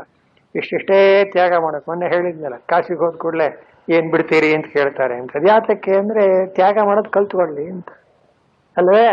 ಹೇಗೆ ಒಂದೊಂದೇ ತ್ಯಾಗ ಮಾಡುವುದನ್ನು ಸುಲಭವಾಗಿ ಅರ್ಥ ಮಾಡಿಕೊಳ್ಳಬಹುದು, ಹಾಗೆ ಅರ್ಜುನನಿಗೂ ಕೂಡ ಈ ಸಾಂಖ್ಯ ಬುದ್ಧಿ ಅನ್ನೋದು ಅವನು ಈಗಲೇನೆ ಇಟ್ಕೋದಿಲ್ಲ ಅಂತ ಆಲೋಚನೆ ಮಾಡಿ ಭಗವಂತ ಏನ್ ಮಾಡ್ದ, ನೋಡಯ್ಯ ನೀನು ಮಾತ್ರ ಕರ್ಮಣ್ಯೇವ ಅಧಿಕಾರಸ್ಥೆ ಮಾತೇ ಸಂಗೋಸ್ತು ಕರ್ಮಣಿ ಕರ್ಮೈವ ಕರ್ತವ್ಯಂ ಉಕ್ತ್ವಾ. ನೀನು ಮಾತ್ರ ಕರ್ಮ ಮಾಡತಕ್ಕದ್ದೇ ಸರಿ ಅಂತ. ಅದು ಅರ್ಜುನನ್ ಕೈ. ಯಾಕೆ ಕರ್ಮ ಬೇಡ ಅಂತ ವಿಸರ್ಜ್ಯ ಸಶರಂ ಚಾಪಂ ಶೋಕ ಸಂವಿಘ್ನ, ಶೋಕ ಮೋಹಗಳಿಗೆ ಒಳಗಾಗಿಬಿಟ್ಟು ಕರ್ತವ್ಯ ಕರ್ಮವನ್ನ ಬಿಟ್ಟು ಬಿಟ್ಟು ಯುದ್ಧರಂಗದಲ್ಲಿ ಕೂತಿದೆ. ಅಲ್ಲ, ಯುದ್ಧರಂಗಕ್ಕೆ ಬರೋ ತನಕ ಸುಮ್ಮನೆ ಇದ್ಬಿಟ್ಟು ಇವಾಗ ಯುದ್ಧ ಬೇಡ ಅಂದ್ರೆ ಏನಾಗಬೇಕು. ಅವನು ಅದೃಷ್ಟ ಚೆನ್ನಾಗಿತ್ತು, ಕೃಷ್ಣ ಸಾರಥಿ ಆಗೋ ಹೊತ್ತಿ ಬಚಾವಾದ. ಇಲ್ಲಿ ಹೋದ್ರೆ ಎಲ್ಲಾ ಸಿದ್ಧ ಮಾಡಿಕೊಂಡು ಬಂದು ಯುದ್ಧರಂಗಕ್ಕೆ ಬಂದು ನಾನು ಎಲ್ಲಿ ಯಾರ್ಯಾರನ್ನು ನೋಡ್ಬೇಕು, ರಥ ನಿಲ್ಲಿಸು, ಸೇನೆಯವರ ಭಯವರ ಮಧ್ಯೆ ಅಂತೆಲ್ಲ ಜೋರು ಹೊಡೆದ್ಬಿಟ್ಟ. ನೋಡಯ್ಯ ಅಂದ್ರೆ ನೋಡ್ಬಿಟ್ಟು ಅಯ್ಯೋ ಇವರೆಲ್ಲ ನಮ್ಮವರೇ ಅಲ್ವೇ, ಇವ್ರ ಮೇಲೆ ಬಾಣ ಬಿಡೋದು ಹೇಗೆ, ಏನ್ ಇದ್ದಕ್ಕಿದ್ದ ಹಾಗೇನೆ ಕುತಸ್ತ ಕಶ್ಮಲ ಮಿದಂ ಅಂತ ಕೇಳ್ತಾನೆ ನೋಡಿ ಭಗವಂತ. ನಾನೇ ಕರ್ಕೊಂಬಂದ ನಿನ್ನ, ನೀನೇ ಬಂದಿದ್ದೀಯ ಇದಕ್ಕೆ ರಥ ಹೊಡಿ ಅಂತೀಯ, ನೀನ್ ಹೇಳಿದ ಕೆಲಸ ನಾ ಮಾಡಿದ್ರೆ ಈ ಯುದ್ಧ ಮಾಡಲ್ಲ ಅಂತ. ಯಾಕೆ ಏನಾಯ್ತು ಏನಾಯ್ತು ಹೇಳು, ಅವನಿಗೆ ಏನಾಗಿದೆ ಅಂತ ಅವನಿಗೆ ಗೊತ್ತಿಲ್ಲ. ಆದ್ರಿಂದ ಭಗವಂತ ಯೋಚನೆ ಮಾಡ್ದ, ಓಹೋ ಇದು ಹೀಗಲ್ಲ. ಅರ್ಜುನನಿಗೆ ಏನು ಮಾಡಬೇಕು, ಈ ಸಾಂಖ್ಯ ಬುದ್ಧಿಯನ್ನ ಗುರಿ ಇಟ್ಟ. ಗೊತ್ತಾಯ್ತಾ? ಈ ಮಕ್ಳಿಗೆ ಹೇಳ್ತಾರೆ, ನಾನು ನೀವು ಕರೆಕ್ಟಾಗಿ ಸ್ಕೂಲ್ ಹೋಗಿ ಪಾಸ್ ಮಾಡಿ ರ್ಯಾಂಕ್ ಬಂದ್ರೆ IAS ಆಫೀಸರ್ ಆಗ್ತೀಯಾ ಅಂತ. 2 ದಿನ ಹೋಯ್ತು ಮುಗಿಸ್ಕೂರಿಗೆ. ಅಮ್ಮ ನಾನು ಯಾವಾಗ IAS ಆಫೀಸರ್ ಈಗಲೇ, ಅಯ್ಯೋ ರಾಮ, ಎಲ್ಲಾ ತರಗತಿನೂ ಪಾಸ್ ಮಾಡಿ ರ್ಯಾಂಕ್ ಒಂದು ಸೆಲೆಕ್ಟ್ ಆಗ್ಬೇಕು ಕಣೋ ಈಗಲೇ. ಈಗ ಹೆಸರಾಗ್ತೀನಿ ಅಂದ್ರೆ ಹೇಗಪ್ಪ? ಅದರಂತೆಯೇ ಅರ್ಜುನನಿಗೆ ಈಗಲೇ ಅವನ ಜ್ಞಾನ ನಿಷ್ಠೆ ಪಡೆದು ಆ ಬ್ರಾಹ್ಮಿ ಸ್ತ್ರೀಗೆ ಬರೋ ಸಂಭವ ಇಲ್ಲ. ಆದರೆ ಅವನ ಕೈ ಬಿಡಕಾತೆ ಅದಕ್ಕೊಂದು ಮಾರ್ಗ ಹೇಳು. ಅದಕ್ಕೆ ನೋಡು, ನೀನು ಕರ್ಮವನ್ನೇ ಮಾಡು. ಅರ್ಜುನಾಯ ಚ ಕರ್ಮೈವ ಕರ್ತವ್ಯ ಮುಕ್ತ ಯೋಗ ಬುದ್ಧಿಮಾಶ್ರಿತ್ಯ. ಯೋಗ ಬುದ್ಧಿ ಅಂದ್ರೆ ಏನು? ಕರ್ಮದಲ್ಲಿ ಫಲವನ್ನ ಬಯಸದೆ ಈಶ್ವರಾರ್ಪಣ ಬುದ್ಧಿಯಿಂದ ಮಾಡತಕ್ಕ ಕ್ರಮ. ಇದನ್ನ ನೀನು ಆಶ್ರಯಿಸು, ಇದನ್ನ ಮಾಡು ಅಂತ ಹೇಳಿ, ನ ತತ ಏವ ಶ್ರೇಯ ಪ್ರಾಪ್ತಿ ಮುಕ್ತವಾನ್. ಶಂಕರಾಚಾರ್ಯ ನೋಡಿ ಹೇಗೆ ಬರೀತಾರೆ. ಅಷ್ಟು ಹೇಳಿಬಿಟ್ರೆ ಮುಗಿದೋಯ್ತು ಅಂತ ತಿಳ್ಕೋಬಾರದು. ಅದಕ್ಕೆ ಶ್ರೇಯ ಪ್ರಾಪ್ತಿಯನ್ನು ಫಲ ಅಂತ ಹೇಳಿಲ್ಲ. ಯಾವುದಕ್ಕೆ? ಕರ್ಮಯೋಗಕ್ಕೆ. ಕಾರಣ ಏನು? ಇನ್ನು ಮೆಟ್ಲು ಮೇಲೆ ನಿಂತ್ಕೊಂಡ್ಬಿಟ್ರೆ ಅಟ್ಟ ಹತ್ತದಾಗುತ್ತೆ. ಮೆಟ್ಲು ಅನ್ನೋದು ಅಟ್ಟ ಹತ್ತಕ್ಕೆ ಸಾಧನ. ಅದನ್ನ ನಾವು 4 ಮೆಟ್ಲು ಹತ್ತ, ಸ್ವಾಮಿ ನಂಗೆ ಇಷ್ಟೇ ಸಾಕು ಅಂದ್ರೆ ಮೇಲಕ್ಕೂ ಇಲ್ಲ ಕೆಳಕ್ಕೂ ಇಲ್ಲ. ಇತೋ ಭ್ರಷ್ಟ ಸ್ತತೋ ಭ್ರಷ್ಟ. ಹಾಗಾಗಲ್ವೇ? ಅದಕ್ಕೋಸ್ಕರ ಏನಂದ, ನೀನು ಮೆಟ್ಲು ಹತ್ತಾ ಇರೋದು ನಿಜ, ಪೂರ್ತಿ ಹತ್ಬೇಕು ಕಣಯ್ಯ, ಇನ್ನೂ ಪ್ರಯತ್ನ ಮಾಡಬೇಕು, ಎಕ್ಸರ್ಸೈಸ್ ಮಾಡಬೇಕು ಅನ್ನೋ ಅರ್ಥ. ಆದ್ದರಿಂದ ಆ ಮಾರ್ಗದಲ್ಲಿ ಹೋಗು ನೀನು, ಕರ್ಮಯೋಗ ಮಾರ್ಗದಲ್ಲಿ ಮುಂದೆ ಜ್ಞಾನವನ್ನು ಪಡೀತೀಯ ಅಂತ ಹೇಳೋದಕ್ಕೆ ಭಗವಂತ ಈಗ ನೀನು ಈಗಲೇ ಜ್ಞಾನಕ್ಕೆ ತಕ್ಕವನಲ್ಲ, ಅದ್ ನಿನ್ನ ಕೈಯಲ್ಲಿ ಸಾಧ್ಯವಿಲ್ಲ, ಮೆಲ್ಲಿಗೆ ಈ ಕರ್ಮ ಮಾಡು, ಭಗವದರ್ಪಣ ಮಾಡು ಅಂತ ಹೇಳಿ ಕೊನೆಯೊಳಗೆ ಅದರ ತುದಿಯಲ್ಲಿ ಕರ್ಮಯೋಗದ ಪರಮ ರಹಸ್ಯ ಯಾವುದು? ಕೊನೆಯಲ್ಲಿ ಹೇಳ್ತಾರೆ, ಕರ್ಮಯೋಗದಿಂದ ಮೋಕ್ಷ ಅಂತಲ್ಲ, ಕೊನೆ ಮಾತು ಕೇಳಿ, ಸರ್ವಧರ್ಮಾನ್ ಪರಿತ್ಯಜ್ಯ. ನೋಡಿದ್ರ ನಿಜವಾಗಿ ಭಗವದ್ಗೀತೆ ಎಂಥ ಒಂದು ಆನಂದ ಅಭಿಪ್ರಾಯ. ಯಾರು ದಾರಿ ತಪ್ಪ ಹಾಗಿಲ್ಲ. ಭಗವದ್ಗೀತೆ ಓದಿದ್ರೆ ಕರೆಕ್ಟ್ ಓದ್ಬೇಕಷ್ಟೆ. ಸರಿಯಾಗಿ ಶಂಕರಾಚಾರ್ಯ ಏನು ಅರ್ಥ ಮಾಡಿದಾರೋ ಆ ಲೈನ್ ನಲ್ಲಿ ನೀವು ಹೋಗ್ಬಿಟ್ರೆ ಸಂಶಯ ಬರೋರೇ ಇಲ್ಲ. ಏನಂದ? ಸರ್ವಧರ್ಮಾನ್ ಪರಿತ್ಯಜ್ಯ ಮಾಮೇಕಂ ಶರಣಂ ವ್ರಜ. ಇನ್ನು ಅದು ಅರ್ಜುನಿಗೆ ಹೇಳೋ ಮಾತೇ ಅದು, ಜ್ಞಾನಿಗಳು ಹೇಳೋ ಮಾತಲ್ಲ. ಜ್ಞಾನಿಗಳಾಗಲೇ ಬ್ರಹ್ಮನಿಷ್ಠರಾಗಿಬಿಟ್ಟಿರ್ತಾರೆ.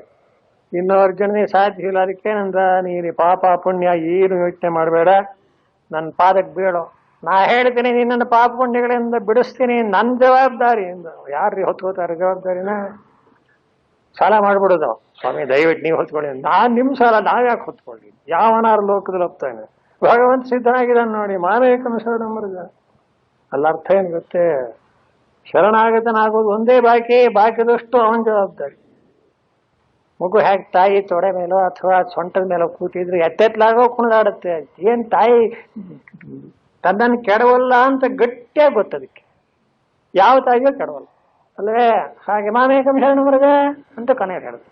ಆ ಮಾತು ನೋಡಿ ಎಷ್ಟು ಚೆನ್ನಾಗಿದೆ. ಆದ್ರಿಂದ ತದೇ ತದಾ ಕುಲಿ ಹೋಗಿ ಅಷ್ಟು ಹೇಳಿದ್ನೇ ಹೊರತು ಮೋಕ್ಷ ಪಡೀತೀಯ ಅನ್ನೋ ಮಾತು ಅರ್ಜುನ ಹೇಳಿಲ್ಲ. ನತತ ಏವ ಶ್ರೇಯ ಪ್ರಾಪ್ತಿ ಉತ್ತಮಾನ.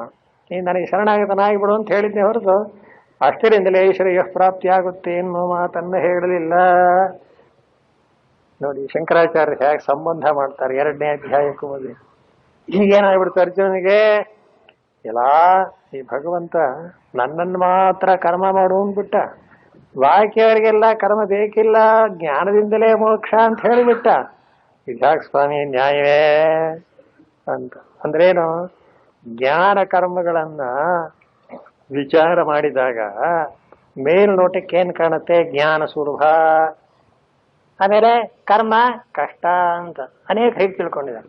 ಸನ್ಯಾಸ ತಗೊಬಿಟ್ರೆ ಆರಾಮಾಗಿರುತ್ತೆ, ಯಾರ ಮನೆಗಾರು ಹೋಗಿ ಭಿಕ್ಷಾ ಕೇಳಿರಾಯ್ತು ಅಂತ. ತಗೊಂಡ್ಮೇಲೆ ಗೊತ್ತಾಗುತ್ತೆ ಅದು ಹಣೆ ಬರ. ಸಂಜೆ ಅಡಿಗೆ ಮಾಡೋ ಯೋಚನೆ ಇಲ್ಲ, ಎಲ್ಲ ಸರಿ, ಅದು ಭಿಕ್ಷಾ ಹಾಕೋರು ಆಗಕ್ಕಲ್ಲ. ಹಾಗೆ ಅರ್ಜುನಿಗೂ ಕೂಡ ಕರ್ಮ ಮಾಡು ಅಂತ ಹೇಳ್ಬಿಟ್ಟು ನನ್ನನ್ನು ಈಗ ಬಿಟ್ಬಿಟ್ಟ. ಮೋಕ್ಷ ಮಾತ್ರ ಜ್ಞಾನದಿಂದ ಆಗುತ್ತೆ, ಅವನೇ ದೊಡ್ಡವನು ಅಂತೆಲ್ಲ ಹೊಗಳ್ಬಿಟ್ನಲ್ಲ ಅಂತ ಸ್ವಲ್ಪ ಮನಸ್ಸಿನಲ್ಲಿ ಪರ್ಯಾಕುಲಿ ಭಾವ. ಏನ್ ಹೀಗೆ ಭಗವಂತ ಹೇಳಿದ್ನಲ್ಲ ಅಂತ ತದೇ ತದಾ ಲಕ್ಷ್ಯ. ಭಗವತ್ಪಾದರು ಹೇಗೆ ಅರ್ಜುನನ ಹೃದಯವನ್ನು, ಪರಮಾತ್ಮನ ಹೃದಯವನ್ನು ಚಿಂತನೆ ಮಾಡಿ ಬರೀತಾರೆ ಆಯ್ತಾ? ತದೇ ತದಾ ಲಕ್ಷ್ಯ.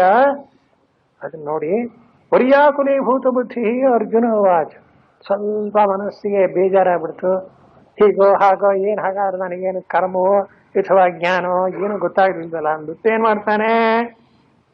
ಜಾಯಸಿ ಚೇತ್ ಕರ್ಮಣಸ್ತೆ ಮತ ಬುದ್ಧಿರ್ಜನಾರ್ದನ ಅಂತ ಅಂತ ಅಪ್ಪ ಭಗವಂತ, ಕರ್ಮಕ್ಕಿಂತ ಜ್ಞಾನವೇ ದೊಡ್ಡದು ಅಂತ ಆದಮೇಲೆ ನಿನ್ನ ಅಭಿಪ್ರಾಯ ಹಾಗಿದ್ದು ಮತಾಬುದ್ಧಿ, ನಿನ್ನ ಬುದ್ಧಿ, ನಿನ್ನ ತಿಳುವಳಿಕೆಯಲ್ಲಿ, ನಿನ್ನ ಒಂದಾನೊಂದು ವಿಚಾರದಲ್ಲಿ, ನೀನು ಹೇಳ್ತಕ್ಕ ಉಪದೇಶದಲ್ಲಿ ಕರ್ಮಕ್ಕಿಂತಲೂ ಜ್ಞಾನವೇ ದೊಡ್ಡದು ಎಂಬುದಾಗಿ ಆದ ಮೇಲೆ ತತ್ಕಿಂ ಕರ್ಮಣಿ ಘೋರೇ ಮಾಂ ನಿಯೋಜಯಸಿ ಕೇಶ, ನನ್ನನ್ನು ಮಾತ್ರ ಈ ಭಯಂಕರವಾದ ಅದು ಅರ್ಜುನನಿಗೆ ಎಷ್ಟು ಮನಸ್ಸಿನ ಮೇಲೆ ವಿಷಾದ ಬಂದಿದೆ ಅಂದ್ರೆ ನಿಜ, ಇನ್ನೇನು ಸಾಮಾನ್ಯವಾದ ಸಣ್ಣ ಪುಟ್ಟ ಕೆಲಸ ಅಲ್ಲ ನೋಡಿ.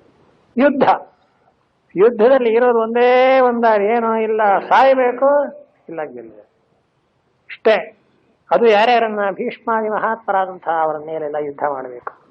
ನಿಜವಾಗಿಯೂ ಅರ್ಜುನನಾಗೋ ಹೊತ್ತಿಗೆ ಆ ಒಂದಾನೊಂದು ದುಃಖ ತಡ್ಕೊಂಡಿರ್ಬೇಕು. ಇಲ್ಲದೇ ಇಲ್ಲ ಅಷ್ಟು ಜನಗಳನ್ನೆಲ್ಲ ಗೀತೋಪದೇಶ ಆಗದೆ ಹೋಗಿದ್ರೆ ಅರ್ಜುನ ಏನು ಯುದ್ಧ ಮಾಡ್ತಿದ್ದ? ಖಂಡಿತ ಆಗ್ತಿತ್ತಿಲ್ಲ. ಅಯ್ಯೋ ಅಷ್ಟು ಇಂಪಾರ್ಟೆಂಟ್ ಅದು.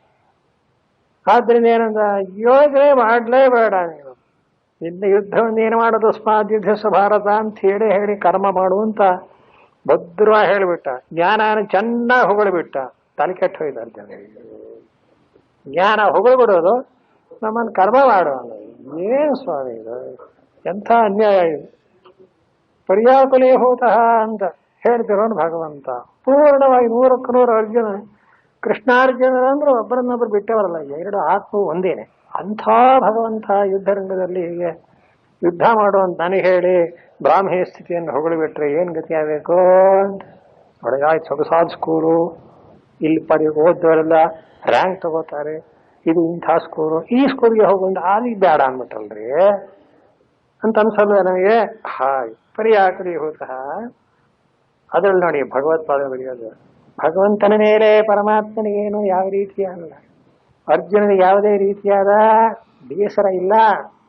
ಆ ಟೈಮು, ಆ ಮನಸ್ಸಲ್ಲಿ ಬಂದಂತಹ ಭಾವನೆ, ಅದಕ್ಕೆ ಭಗವತ್ಪಾದ ಎಷ್ಟು ಅರ್ಥ ಮಾಡ್ತಾನೆ. ಕಥಂ ಭಕ್ತಾಯ ಶ್ರೇಯೋರ್ಥಿನೇ ಯತ್ ಸಾಕ್ಷಾತ್ ಶ್ರೇಯ ಪ್ರಾಪ್ತಿ ಸಾಧನಂ ಸಾಂಖ್ಯ ಬುದ್ಧಿನಿಷ್ಠಾಂ ಶ್ರಾವಯಿತ್ವ ಮಾಂ ಕರ್ಮಣಿ ದೃಷ್ಟ ಅನೇಕ ಅನರ್ಥಯುಕ್ತೆ ಏವಂ ಪಾರಂಪರ್ಯೇಣಾದಿ ನೈಕಾಂತಿಕ ಶ್ರೇಯ ಪ್ರಾಪ್ತಿ ಫಲೇ ನಿಯುಂಜ್ಯಾತ್.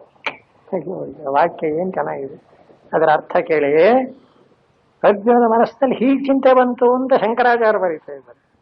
ಅಲ್ಲ, ಅರ್ಜುನ ಹೀಗೆ ಅನ್ಕೋತಾನಂತೆ, ನಾನು ಭಗವಂತನಿಗೆ ಭಕ್ತ, ಶ್ರೇಯೋರ್ಥಿಯಾಗಿ ಬಂದಿದ್ದೇನೆ.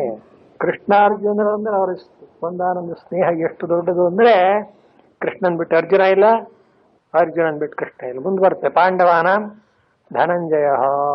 ಇಷ್ಟು ಮಟ್ಟಿಗೆ ಆತ್ಮೀಯತೆ ಸ್ನೇಹ ಅನ್ನೋದು ಬೆಳೆದಿರುವಾಗ ಶ್ರೇಯೋರ್ಥಿಯಾದಂಥ ಭಕ್ತನಾದಂಥ ನನಗೆ ಸಾಂಖ್ಯ ಬುದ್ಧಿಯಿಂದ ದೊರಕತಕ್ಕಂಥ ಯಾವ ಮೋಕ್ಷ ಪ್ರಾಪ್ತಿ ಬ್ರಹ್ಮಪ್ರಾಪ್ತಿ ಎಂಬತಕ್ಕಂಥ ಫಲವನ್ನು ಕೈಬಿಟ್ಟು ನೀನು ಮಾತ್ರ ಯುದ್ಧನೇ ಮಾಡು ಅಂದ್ರೆ ಏನ್ ಮಾಡ್ಬೇಕೀಗ? ಇದು ಅರ್ಜುನಿಗೆ ಬಂದಂಥ ಒಂದಾನೊಂದು ಸಂಶಯ ಅಂತ. ಅವನಿಗೆ ತಾರತಮ್ಯ ಗೊತ್ತಾಗಿಲ್ಲ, ತನ್ನ ಕೈಲಿ ಆಗುತ್ತೆ ಇಲ್ಲವೇ ಅನ್ನೋದನ್ನೆಲ್ಲ ಭಗವಂತ ಅದನ್ನು ಯೋಚನೆ ಮಾಡಿ ಹೇಳಿದಾನೆ ಅನ್ನೋದು ಅರ್ಥವಾಗಿಲ್ಲ. ಮೇಲೆ ನೋಟಕ್ಕೆ ಏನ್ ಕಾಣಿಸ್ತು, ಜ್ಞಾನ ದೊಡ್ಡದು, ಕರ್ಮ ಅನ್ನೋದು ಕಷ್ಟ. ಏಕೆಂದ್ರೆ ಅರ್ಜುನಂಗೆ ಹಾಗನ್ನಿಸ್ಬಿಟ್ಟಿದೆ, ಕರ್ಮ ಬೇಜಾರಾಗಿಬಿಟ್ಟಿದೆ. ಬೇಜಾರು ಮಾಡ್ಕೊಂಡು ಕರ್ಮ ಮಾಡೋದು ಬಿಟ್ರೆ ಗತಿ ಏನಾಮೇಲೆ ಸುಮ್ಮನಿರಕ್ಕಾಗುತ್ತೆ? ಮುಂದೆ ಬರುತ್ತೆ. ನಹಿ ಕಶ್ಚಿತ್ ಕ್ಷಣಮಪಿ ಜಾತತಿಷ್ಠತೆ ಕರ್ಮಕೃತ 3ನೇ ಅಧ್ಯಾಯ ಓದೋಣ, ಗೊತ್ತಾಗುತ್ತಾವ ನಿಮಗೆ. ಸದ್ಯದಲ್ಲಿ ಅರ್ಜುನಿಗೆ ಆಗಿರ್ತಕ್ಕಂಥ ಒಂದು ದೋಷ ಇದೆ. ಏನೋ ನನಗೆ ಮಾತ್ರ ಕರ್ಮ ಹೇಳಿಬಿಟ್ಟು ಜ್ಞಾನ ದೊಡ್ಡದು, ಅದೇ ಬ್ರಾಹ್ಮಿ ಸ್ಥಿತಿ ಅಂತ ಹೊಗಳಿಬಿಟ್ನಲ್ಲ, ನಾನೇನು ಮಾಡಿದ್ದೆ? ಭಗವಂತನ ಭಕ್ತನಲ್ವೇ ನಾನು? ನನಗೆ ಶ್ರೇಯಸ್ಸಾಗಬೇಕು ಅಂತಲೇ ನಾನು ಶರಣಾಗತನಾಗಿ ಶಿಷ್ಯಸ್ತೇಹಂ ಶಾಧಿಮಾಂ ತ್ವಾಂ ಪ್ರಪನ್ನಂ ಅಂತ ಕಾಲಿಗೆ ಬಿದ್ದು ಕೇಳ್ಕೊಂಡಿದ್ದೀನಿ. ನನ್ನಂಥ ಅವನಿಗೆ ಹೀಗೆ ಹೇಳಿಬಿಟ್ನಲ್ಲ ಅಂತ ಅನುಮಾನ ಅವನಿಗೆ. ಅದಕ್ಕೋಸ್ಕರ ಪಾರಂಪರ್ಯೇನಾದಿ ಅನೈಕಾಂತಿಕ ಶ್ರೇಯ ಪ್ರಾಪ್ತಿ ಫಲೇ ನಿಯುಂಜ್ಯಾತ್. ಇದೊಂದು ಮಾತು ಶಂಕರಾಚಾರ್ಯ ಬರ್ದಿರೋದು. ಅಂದ್ರೆ ಕರ್ಮನೇ ಮಾಡ್ತಾ ಇರೋ ಅಂದ್ರೆ ಹೋಗ್ಲಿ, ಕೊನೆಗಾದ್ರೂ ಕಟ್ಟ ಕಡೆಯಲ್ಲಾದ್ರೂ ಕರ್ಮದಿಂದ ಮೋಕ್ಷ ಸಿಗುತ್ತೋ, ಬ್ರಹ್ಮಪ್ರಾಪ್ತಿ ಆಗುತ್ತೋ ಅಂದ್ರೆ ಗ್ಯಾರಂಟಿ ಇಲ್ಲ ಅಂದ್ರು. ನೋಡಿ, ಇದು ಫಾಸ್ಟ್ ಟ್ರೈನ್, ಸೀದಾ ಡೈರೆಕ್ಟ್ ಹೋಗುತ್ತೆ. ಇದು ಎಲ್ಲೆಲ್ಲೋ ಸುತ್ಕೊಂಡು ಹೋಗುತ್ತೆ. ಮಧ್ಯೆ ಕೆಟ್ಟ ಹೋದ್ರೂ ಗೊತ್ತಿಲ್ಲ ಅಂದ್ರೆ ಯಾವ ರೈಲ್ ಹತ್ಬೇಕು ನಾವು? ಎಲ್ಲಾರು ಮಧ್ಯೆ ನಿಂತು ಬಿಟ್ರೆ ಏನ್ ಗತಿ ಸ್ವಾಮಿ? ಹಾಗೆ ಅರ್ಜುನನ್ ತಲೆ ಒಳಗೆ ಬಂದ್ಬಿಡ್ತು. ಈ ಕರ್ಮಯೋಗ ಅನ್ನೋದು ಏನ್ ಹೇಳೋಣ, ಮಾಡಬಹುದು, ಹಾಗೇ ಆಗುತ್ತೆ ಅಂತ ಏನಾದ್ರು ಗ್ಯಾರಂಟಿ ಕೊಡ್ತೇನ? ಗ್ಯಾರಂಟಿ ಇಲ್ಲ. ಯಾಕೆ ಮಧ್ಯೆ ಏನಾದ್ರು ಫಲ ಆಗಿಲ್ಲ ಅನುಭವಿಸ್ಬಿಟ್ರೆ ಮತ್ತೆ ಜನ್ಮ ತೆಗೆದ್ಬೇಕಾಗುತ್ತೆ. ಕರ್ಮ ಮಾಡಿದ್ಮೇಲೆ ಫಲ ಬರದೇ ಇರುತ್ತೆ. ಹೀಗೆಲ್ಲ ಅರ್ಜುನಿಗೆ ಆಲೋಚನೆ ಬಂದ್ಬಿಟ್ಟು ಮತ್ತೆ ಯಾಕೆ ಭಗವಂತ ನನ್ನನ್ನು ಕರ್ಮಣೆ ಮಾಡು ಅಂತ ನಿಯುಂಜ್ಯಾತ್, ನನ್ನನ್ನು ಯಾಕೆ ಅದರಲ್ಲಿ ಒತ್ತಾಯ ಮಾಡ್ತಾನೆ? ಇತಿ ಪರ್ಯಾಕುಲೀಭೂತ ಭಾವ ಅರ್ಜುನಸ್ಯ ಯುಕ್ತ. ಶಂಕರಾಚಾರ್ಯ ಈಗ ಅಡ್ವೊಕೇಟ್ ಮಾಡ್ತಾರೆ. ನ್ಯಾಯ ಕಂಡ್ರೆ ಅರ್ಜುನ ಕೇಳಬೇಕಾದ ಒಳ್ಳೆಯದನ್ನೆಲ್ಲ ಹೇಳಿಬಿಟ್ಟು ನೀನು ಅದಕ್ಕಿಂತ ಕಡಿಮೆ ಮಾಡು ಅಂದ್ರೆ ಯಾಕೆ ಮಾಡಬೇಕು? ಹೀಗಾಗಿ ಅರ್ಜುನ ತಲೆಯೊಳಗೆ ಏನು ಮಾಡಬೇಕು ಅಂದ್ರೆ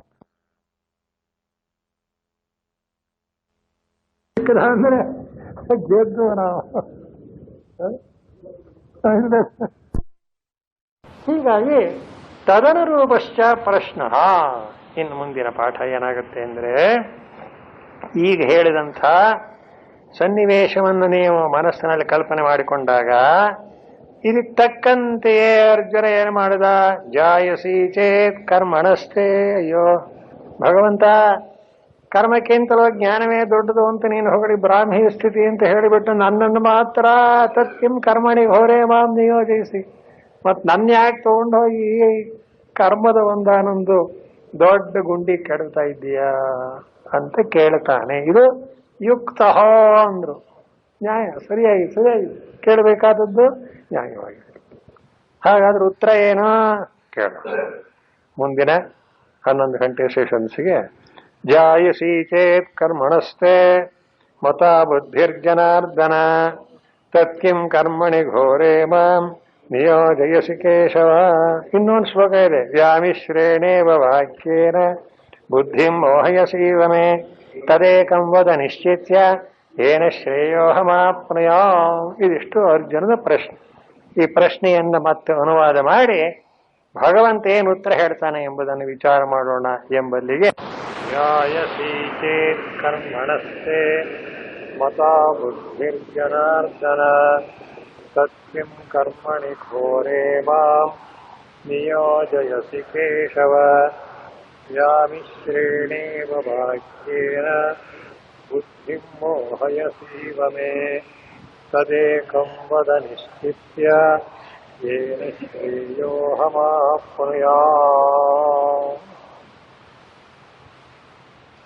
ಶ್ರೀಮದ್ ಭಗವದ್ಗೀತೆಯ 3ನೇ ಅಧ್ಯಾಯ ಪ್ರಾರಂಭವಾಗ್ತಾ ಇದೆ. ಈ ಅಧ್ಯಾಯವನ್ನ ಕರ್ಮಯೋಗ ಅಂತ ಕರೆಯುತ್ತೇವೆ. 2ನೇ ಅಧ್ಯಾಯವನ್ನು ಸಾಂಖ್ಯ ಯೋಗ. ಸಾಂಖ್ಯ ಅಂದ್ರೆ ಆತ್ಮತತ್ವಜ್ಞಾನ ಅಂತ. ಆತ್ಮತತ್ವಜ್ಞಾನದ ವಿಷಯವಾಗಿ ಸಾಕಷ್ಟು ಭಗವಂತ ಎಲ್ಲ ವಿವರಣೆ ಮಾಡಿ ಹೇಳಿದ್ದಾನೆ. ಈಗ ಕರ್ಮಯೋಗದ ವಿಷಯ ಪ್ರಸ್ತಾಪ ಆಗಬೇಕಾಗಿದೆ. ಅದಕ್ಕೆ ಅರ್ಜುನನ ಒಂದೊಂದು ಪ್ರಶ್ನೆ ಮೂಲವಾಗಿದೆ ಅಂತ ಹೇಳ್ತಾರೆ. ಇದಕ್ಕಿಂತ ಮುಂಚೆ ಭಾಷ್ಯಕಾರರು ಒಂದು ವಿಸ್ತಾರವಾದ ವಿವರಣೆ ಬರೆದಿದ್ದಾರೆ. ಅದರ ಒಟ್ಟು ತಾತ್ಪರ್ಯವನ್ನು ಗ್ರಹಣ ಮಾಡಿ ಮುಂದಕ್ಕೆ ಹೋಗೋಣ. ಈಗ ಶೇಷ ಬ್ರಾಹ್ಮಿ ಸ್ಥಿತಿ ಪಾರ್ಥ ಅಂತ ತತ್ವಜ್ಞಾನದ ಉಪಸಂಹಾರವನ್ನು ಮಾಡಿದ್ದಾನೆ ಭಗವಂತ. ಆದ್ರೆ 2ನೇ ಅಧ್ಯಾಯದಲ್ಲಿ ಅರ್ಜುನನಿಗೆ ಸಂಶಯ ಬರತಕ್ಕಂಥ ಒಂದು ವಿಷಯ ಏನು, ನೀನು ಮಾತ್ರ ಕರ್ಮನೇ ಮಾಡು, ಕರ್ಮಣ್ಯೇವಾಧಿಕಾರಸ್ಥೆ ಮಾ ಫಲೇಷು ಕದಾಚನ ಅಂತ. ನಿನಗೆ ಮಾತ್ರ ಕರ್ಮದಲ್ಲಿಯೇ ಅಧಿಕಾರ ಅಂದ್ರೆ ಇದನ್ನು ಕೇಳಿದಂಥ ಅರ್ಜುನನಿಗೆ ಅನ್ನಿಸ್ತು, ಅಯ್ಯೋ ಕರ್ಮ ಅನ್ನೋದು ಬಹಳ ಕಠಿಣ ಮತ್ತು ಬಹಳ ಒಂದು ರೀತಿಯಲ್ಲಿ ಕಷ್ಟಕರವಾದದ್ದು, ಮಾಡೋದಕ್ಕೆ ತುಂಬಾ ಬೇಸರ ಉಂಟು ಮಾಡುತ್ತೆ. ಇದೆಲ್ಲ ಅರ್ಜುನನ ಮನಸ್ಸಲ್ಲಿ ತುಂಬಿದೆ. ಏಕೆ?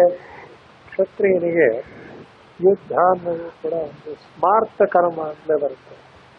ಈ ಕರ್ಮಗಳನ್ನು ಶ್ರೋತ ಕರ್ಮ, ಸ್ಮಾರ್ಥ ಕರ್ಮ ಅಂತ ನಮ್ಮಲ್ಲಿ ಬಿಂಬಿರುತ್ತಾರೆ. ಶ್ರೋತ ಕರ್ಮ ಅಂದ್ರೆ ಶ್ರುತಿ, ವೇದದಲ್ಲಿ ಏನು ಹೇಳಿರುತ್ತೋ ಯಜ್ಞ ಯಾಗ ಅದೆಲ್ಲ ಶ್ರೋತ.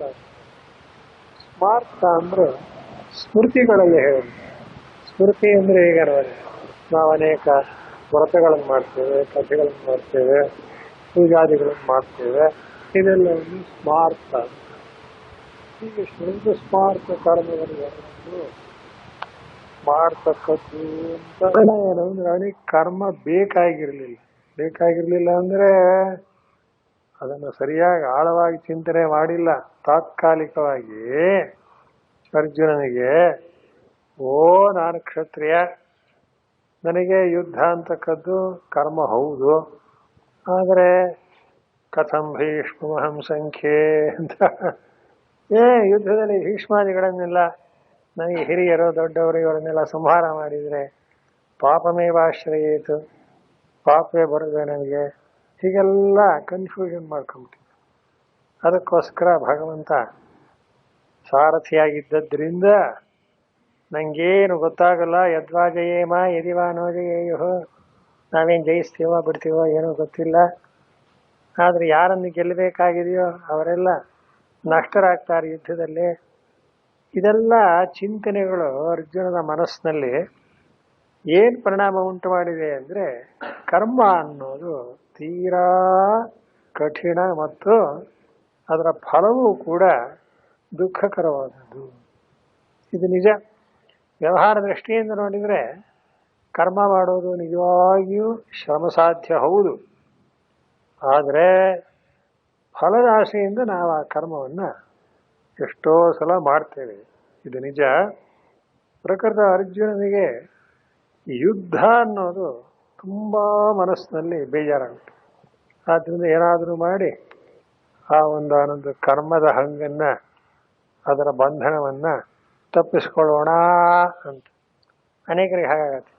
ತುಂಬ ಕೆಲಸ ಆಗ್ಬಿಟ್ರೆ, ಮಾಡಿ ಬೇಜಾರಾಗ್ಬಿಟ್ರೆ, ಎಷ್ಟೋ ಸಲ ಒಂದೊಂದು ಸಲ ಮನೇಲಿ ತುಂಬ ಕೆಲಸ ಆಗ್ಬಿಟ್ರೆ ಹೆಂಗಸರು, ಅಯ್ಯೋ ನನಗೆ ಯಾಕೆ ಸಾವು ಬರಬಾರ್ದು ಅಂತ. ಯಾಕೆಂದರೆ ಮಾಡಿ ಏನೋ ಒಂದೇ ಸಲ ಮಾಡಿ ಬೇಜಾರಾಗಿರುತ್ತೆ ಅಲ್ಲ. ಹಾಗೆ ನಿಜ, ಕರ್ಮದ ಹಣೆ ಬರವೇ ಹಾಗೆ. ಆದರೆ ಅರ್ಜುನ ಯಾವಾಗ ಈ ರೀತಿ ತನ್ನ ಸ್ವಧರ್ಮವಾದಂಥ ಈ ಯುದ್ಧ ಅನ್ನೋ ಕರ್ಮ ಬೇಡ ಅನ್ನೋ ಸ್ಥಿತಿಗೆ ಬಂದಿದ್ದಾನೆಯೋ, ಆಗ ಭಗವಂತ ಅವನಿಗೆ ತತ್ವೋಪದೇಶ ಮಾಡಿ ಅವನ ತಿಳುವಳಿಕೆಯನ್ನ ತಿದ್ದಬೇಕು ಅಂತ ಸಾಂಖ್ಯಯೋಗ ಹೇಳಿದ್ದಾನೆ. ಹಾಗೆ ಹೇಳುವಾಗ ಒಂದು ಮಾತು ಬಂದ್ಬಿಡ್ತದೆ, ಏನು? ದೂರೇಣ ಹ್ಯವರಂ ಕರ್ಮ ಬುದ್ಧಿಯೋಗ ಧನಂಜಯ ಅಂತ ಅವನೇ ಹೇಳ್ಬಿಟ್ಟು. ಈ ಕರ್ಮ ಅಂತಕ್ಕಂಥದ್ದು ಬುದ್ಧಿಯೋಗಕ್ಕಿಂತ ಅವರ ಅಂದ್ರೆ ಕಡಿಮೆ, ಕೀಳು. ಈಗ ಅರ್ಜುನನಿಗೆ ಅವಕಾಶ ಸಿಕ್ತು, ನೋಡಿದ ಭಗವಂತ ನೀನೇ ಹೇಳಿದೀಯ, ಜ್ಞಾನಕ್ಕಿಂತ ಕರ್ಮ ಅನ್ನೋದು ಕಡಿಮೆ, ಅದನ್ನು ಮಾಡು ಅಂತ ಯಾಕೆ ನಾನು ಕೊಡಕೋತಾ ಇದೀವಿ? ಮತ್ತೆ ಆ ಪ್ರಶ್ನೆ ಹುಟ್ಟುತ್ತೆ ಇವಾಗ. ಅರ್ಜುನ ಉವಾಚ ಜ್ಯಾಯಸಿ ಚೇತ್ ಕರ್ಮಣಸ್ತೆ ಮತ ಬುದ್ಧಿರ್ಜನಾರ್ದನ ತತ್ಕಿಂ ಕರ್ಮಣಿ ಘೋರೇ ಮಾಂ ನಿಯೋಜಯಸಿ ಕೇಶವ. ತುಂಬಾ ದೈನ್ಯದಿಂದ ಕೇಳ್ತಾನೆ, ಪ್ರಭೋ ಜನಾರ್ದನ ಸ್ವಾಮಿ, ಕರ್ಮಣಃ ಜ್ಯಾಯಸಿ ಚೇತ್ ಬುದ್ಧಿ, ಕರ್ಮಕ್ಕಿಂತಲೂ ಬುದ್ಧಿ ಅಂದ್ರೆ ತತ್ವಜ್ಞಾನವು ಜಾಯಸಿ ಹೆಚ್ಚಿನದಾದರೆ ನನ್ನನ್ನು ಯಾಕೆ ಸುಮ್ಮನೆ ಈ ಭಯಂಕರವಾದಂತಹ ಯುದ್ಧ ಅಂತಕ್ಕ ಈ ಕರ್ಮದಲ್ಲಿ ನಿಯೋಜಿಸಿ ಯುದ್ಧನೇ ಮಾಡು ಅಂತ ನನಗೆ ಯಾಕೆ ಕರ್ಮವನ್ನು ಮಾಡು ಅಂತ ಒತ್ತಾಯ ಮಾಡ್ತಾ ಇದ್ದೀಯಾ? ಇದು ಅರ್ಜುನನ ಅಳಲು ಪಾಪ ಮನಸ್ಸಿನಲ್ಲಿ ಅನಿಸ್ಬಿಟ್ಟು. ಇದು ಎಷ್ಟರ ಮಟ್ಟಿಗೆ ಎಲ್ರಿಗೂ ಕೂಡ ಅನ್ವಯಿಸುತ್ತೆ ಅಂದ್ರೆ ಪ್ರತಿಯೊಬ್ಬರಿಗೂ ಹಾಗೆ.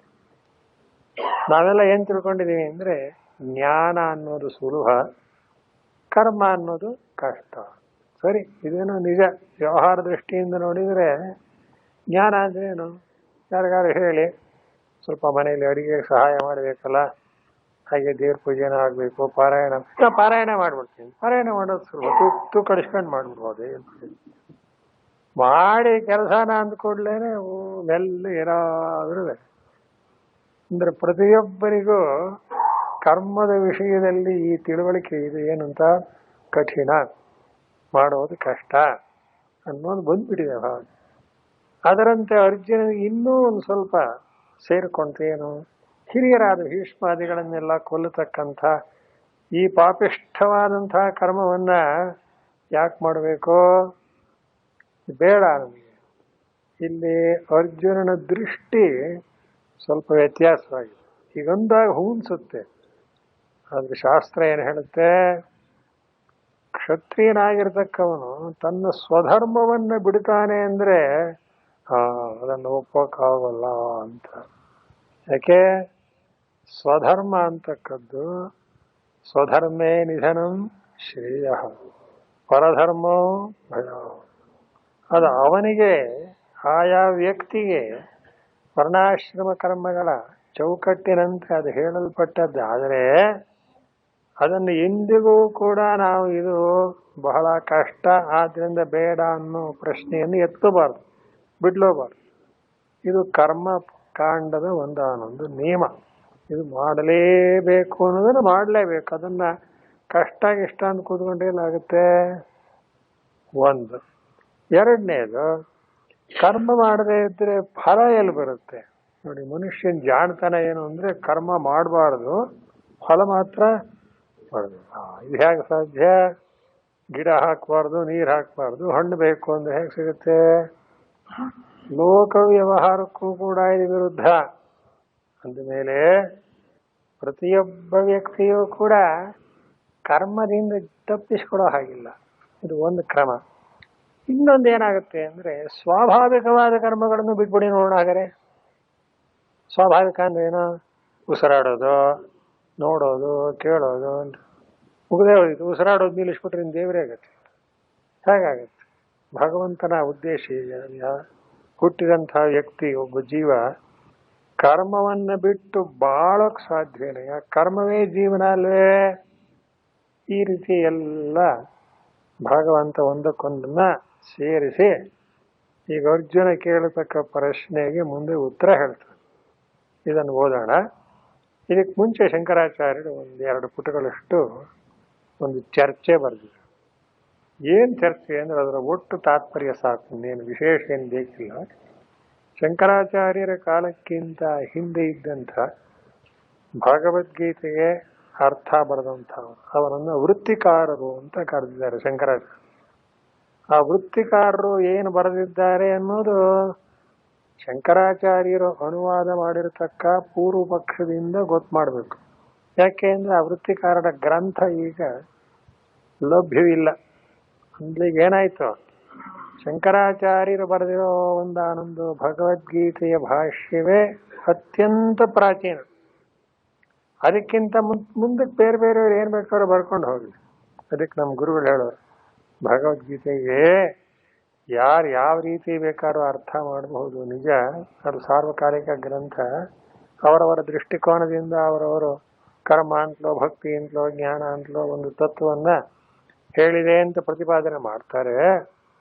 ಆದ್ರೂ ಒಂದೇ ಒಂದು ವಿಚಾರ ಮಾಡ್ತಕ್ಕವರಿಗೆ ಮತ್ತು ಗೀತೆಯನ್ನು ಅಧ್ಯಯನ ಮಾಡೋರಿಗೆ ಒಂದು ತಿಳುವಳಿಕೆ ಏನು, ಯಾವಾಗಲೂ ಮೊಟ್ಟ ಮೊದಲು ಯಾರು ಗ್ರಂಥಕ್ಕೆ ಅರ್ಥ ಬರೆದಾರೋ ಅದನ್ನು ಓದಿ ಆಮೇಲೆ ಯಾರದ್ದು ಬೇಕಾದ್ರೂ ಓದಿ ಅಂತ. ಅಲ್ಲಿಗೆ ಏನಾಯ್ತು, ಮೊದ್ಲೇನು ಓದ್ಬೇಕಾಯ್ತು? ಶಂಕರ ಭಾಷ್ಯ. ಶಂಕರಾಚಾರ್ಯ ಏನು ಬರೆದಿದ್ದಾರೆ ಅನ್ನೋದನ್ನು ಮೊದಲು ಕರೆಕ್ಟಾಗಿ ಓದಿ ತಿಳ್ಕೊಳ್ಳಿ, ಆಮೇಲೆ ಯಾರದ್ದು ಬೇಕಾದ್ರೂ ಓದಿ, ಪರವಾಗಿಲ್ಲ. ಅದರ ತೀರ್ಮಾನ ಏನು ಗೊತ್ತೇ, ಶಂಕರಾಚಾರ್ಯ ಬರೆದಿರೋ ಸಮನ್ವಯ ಇನ್ನು ಯಾರಲ್ಲಿಯೂ ಬರೋದೇ ಇಲ್ಲ. ಅದಕ್ಕೋಸ್ಕರ ಆ ಮಾತು ಹೇಳ್ತಾರೆ. ಇರಲಿ, ಈ ಒಂದು ಚರ್ಚೆಯನ್ನು ತೆಗೆದುಕೊಂಡಾಗ ಭಗವತ್ಪಾದರು ಪ್ರಸ್ತಾಪ ಮಾಡೋದೇನು ಅಂದ್ರೆ, ನೋಡಿ, ಇರೋದು ಎರಡು, ಜ್ಞಾನ ಕರ್ಮ ಅಂತ. ಲೋಕೇಸ್ಮಿನ್ ದ್ವಿವಿಧ ನಿಷ್ಠ ಅಂತ ಮುಂದೆ ಬರುತ್ತೆ. ಜ್ಞಾನಯೋಗೇನ ಸಾಂಖ್ಯಾನ, ಕರ್ಮಯೋಗೇನ ಯೋಗಿನಾಂ ಅಂತ. ಅದಿರಲಿ, ಜ್ಞಾನ ಕರ್ಮ ಅಂತಕ್ಕಂಥ ಎರಡು ಕರ್ತವ್ಯಗಳು ಮನುಷ್ಯನಿಗೆ ಹೇಳಲ್ಪಟ್ಟಿದೆಯಲ್ಲ, ಇದನ್ನ ಗಮನಿಸಿ ಅಂತ. ಗಮನಿಸಿ ಏನು ಮಾಡಬೇಕು? ಜ್ಞಾನ ಯೋಗಕ್ಕೆ ನಾವು ಅರ್ಹರೋ ಕರ್ಮಯೋಗಕ್ಕೆ ಅರ್ಹರೋ ಅನ್ನೋದನ್ನ ಗೊತ್ತು ಮಾಡ್ಕೋಬೇಕು. ಇಲ್ಲೇ ಇದ್ರೆ ಆಗೋದಿಲ್ಲ. ಯಾಕಾಗಲ್ಲ? ಅವನವನ ಅಧಿಕಾರ. ಅಧಿಕಾರ ಅಂದ್ರೆ ಅರ್ಹತೆ, ಸ್ಟ್ರೆಂತ್ ಅಂತ. ನಾನು ಕರ್ಮಕ್ಕೆ ಅಧಿಕಾರಿಯೋ ಜ್ಞಾನಕ್ಕೆ ಅಧಿಕಾರಿಯೋ ಅನ್ನೋದನ್ನ ತಿಳ್ಕೋಬೇಕು. ಇದು ಶಂಕರಾಚಾರ್ಯರು ವಿಂಗಡ ಮಾಡಿ ಹೇಳತಕ್ಕ ಕ್ರಮ. ಅದು ಮುಂದುವರಿಸೋಣ. ಅದಕ್ಕೆ ಮುಂಚೆ ಏನು ಬರುತ್ತಾರೆ ಅಂದ್ರೆ, ಶಂಕರಾಚಾರ್ಯ ಹಿಂದಿನ ವೃತ್ತಿಕಾರರು ಅನ್ನೋರು ಈ ಜ್ಞಾನ ಕರ್ಮಗಳ ಸಮುಚ್ಚಯ ಬರುತ್ತೆ. ಅಂದ್ರೆ ಜ್ಞಾನ ಕರ್ಮ ಎರಡನ್ನೂ ಮಾಡಬೇಕು. ಯಾಕೆ? ಎರಡು ವೇದದಲ್ಲಿ ಹೇಳಿದೆ, ಕರ್ಮ ಮಾಡುವಂತಲೂ ಹೇಳಿದೆ, ಜ್ಞಾನ ಸಂಪಾದನೆ ಮಾಡುವಂತಲೂ ಹೇಳಿದೆ. ಆದ್ದರಿಂದ ವೇದದ ಒಂದಾನೊಂದು ಅಪ್ಪಣೆ, ಕರ್ಮನೂ ಮಾಡೋಣ ಜ್ಞಾನವನ್ನು ಮಾಡೋಣ, ಎರಡೂ ಇರಲಿ ಅಂತ ಜ್ಞಾನ ಕರ್ಮ ಸಮುಚ್ಚಯವಾದ ಅಂತ ಹೆಸರಿತ್ತು. ಇದನ್ನು ಹಿಂದಿನ ಶಂಕರಾಚಾರ್ಯರಿಗಿಂತ ಹಿಂದಿನ ವೃತ್ತಿಕಾರರು ಹೇಳ್ತಾ ಇದ್ರು. ಅದನ್ನು ಅವರು ಪ್ರಸ್ತಾಪ ಮಾಡಿ ವಿಂಗಡ ಮಾಡಿ ಶಂಕರಾಚಾರ್ಯರು ಈ ಭಾಷೆಯಲ್ಲಿ ಹೇಳ್ತಾರೆ. ಏನಂತ, ಅವ್ರು ಹೇಳೋದೇನೋ ಒಂದು ಮಾತು ಕೇಳೋಕೆ ಚೆನ್ನಾಗಿರಬಹುದು, ಅದು ಅಸಂಭವ ಅಂತ. ಯಾಕೆ? ಜ್ಞಾನ ಕ್ರಮ ಎರಡನ್ನು ಒಟ್ಟು ಮಾಡೋದು ಹೇಗೆ? ಪರಸ್ಪರ ವಿರೋಧ, ಒಂದಕ್ಕೊಂದಕ್ಕೆ ವಿರೋಧ ಇದೆ. ಏನು ವಿರೋಧ ಅಂತ ಅದನ್ನು ಅವರು ವೃತ್ತಿಕಾರರು ಅರ್ಥ ಮಾಡಿಕೊಂಡಿಲ್ಲ, ಭಗವತ್ಪಾದರು ಅರ್ಥ ಮಾಡಿ ಹೇಳ್ತಾರೆ. ಏನು ವಿರೋಧ ಅಂದ್ರೆ, ಜ್ಞಾನ ಅನ್ನೋದು ಬೆಳಕಿದ್ದ ಹಾಗೆ, ಕರ್ಮ ಅನ್ನೋದು ಕತ್ಲೆ ಇದ್ದ ಹಾಗೆ. ಸ್ವಾಮಿ ದಯವಿಟ್ಟು ಕತ್ಲೆ ಬೆಳಕು ಎರಡನ್ನು ಕೂಡಿಸ್ರಿ ಅಂದ್ರೆ ಯಾಕೆ ಸ್ವಾಮಿ? ಬೆಳಕಿದ ಕಡೆ ಕತ್ಲೆ ಇರೋ ಹಾಗಿಲ್ಲ, ಕತ್ಲೆ ಇದ್ದ ಕಡೆ ಬೆಳಕು. ಆದ್ದರಿಂದಲೇ ಜ್ಞಾನ ಕರ್ಮಗಳ ಸಮುಚ್ಚಯ ಅನ್ನೋದು ಸಾಧ್ಯವಿಲ್ಲ. ಇದು ಭಗವತ್ಪಾದರ ಪರಮ ಸಿದ್ಧಾಂತ. ಕರ್ಮ ಎಲ್ಲ ಯಾರು ಹೇಳಿದೆ? ಅವಿದ್ಯಾವಂತರಿಗೆ ಹೇಳಿದೆ. ಅವಿದ್ಯೆ ಅನ್ನೋದೇ ಕರ್ಮಕ್ಕೆ ಮೂಲ. ಅವಿದ್ಯಾ ಕಾಮ ಕರ್ಮ ಅಂತ ಶಂಕರ ವೇದಾಂತದ ಪ್ರಕಾರ ಒಂದು ವ್ಯಾಖ್ಯೆ. ಮನುಷ್ಯನಿಗೆ ಅವಿದ್ಯೆ ಏನೋ, ತಾನು ಯಾರು ಅನ್ನೋದು ಗೊತ್ತಿಲ್ಲ. ನಾನು ಮನುಷ್ಯ ಅಂದ್ರೆ ಅವನು ಮನುಷ್ಯ ಅನ್ನೋದು ಅವನಲ್ಲ. ತಾನು ಅನ್ನೋ ಸ್ವರೂಪವನ್ನ ತಿಳ್ಕೊಳ್ಳದೆ ಇರತಕ್ಕಂಥ ಎಲ್ಲಾ, ಅವನೆಲ್ಲ ಜಾಣನಾದ್ರೂ ಅವನ್ನೇನಂತಾರೆ? ಅವಿದ್ಯಾವಂತ ಅಂತಲೇ ಕರೆಯೋದು ವೇದಾಂತದಲ್ಲಿ. ವಿದ್ಯಾ ಅವಿದ್ಯಾ ಅಂತ ಎರಡು ಬೇರೆ ಬೇರೆ ಉಪನಿಷತ್ನಲ್ಲಿ ಇದೆಯಲ್ಲ. ದೂರಮೇತೆ ವಿಪರೀತೆ ವಿಶೋಚಿ ಅವಿದ್ಯಾಯಾಚ ವಿದ್ಯೇತಿ ಜ್ಞಾತ ಅಂತ ಯಮದೇವ ಹೇಳ್ತಾನೆ ನೋಡಿದರೆ. ಹಾಗೆ ವಿದ್ಯಾ ಅವಿದ್ಯಾ ಅಂದ್ರೆ ಜ್ಞಾನ ಅಜ್ಞಾನ. ಈ ಸ್ಥಿತಿಯಲ್ಲಿ ಕರ್ಮ ಅವಿದ್ಯಾವಂತನಿಗೆ ಹೇಳಿದೆ ಅಂತ ಆದ ಮೇಲೆ ಆ ವಿದ್ಯೆಯನ್ನು ಸಮುಚ್ಚಯ ಮಾಡಕ್ ಬರುತ್ತಾ, ಕೂಡಿಸಕ್ ಬರುತ್ತಾ? ಒಂದು ಪಾಯಿಂಟ್.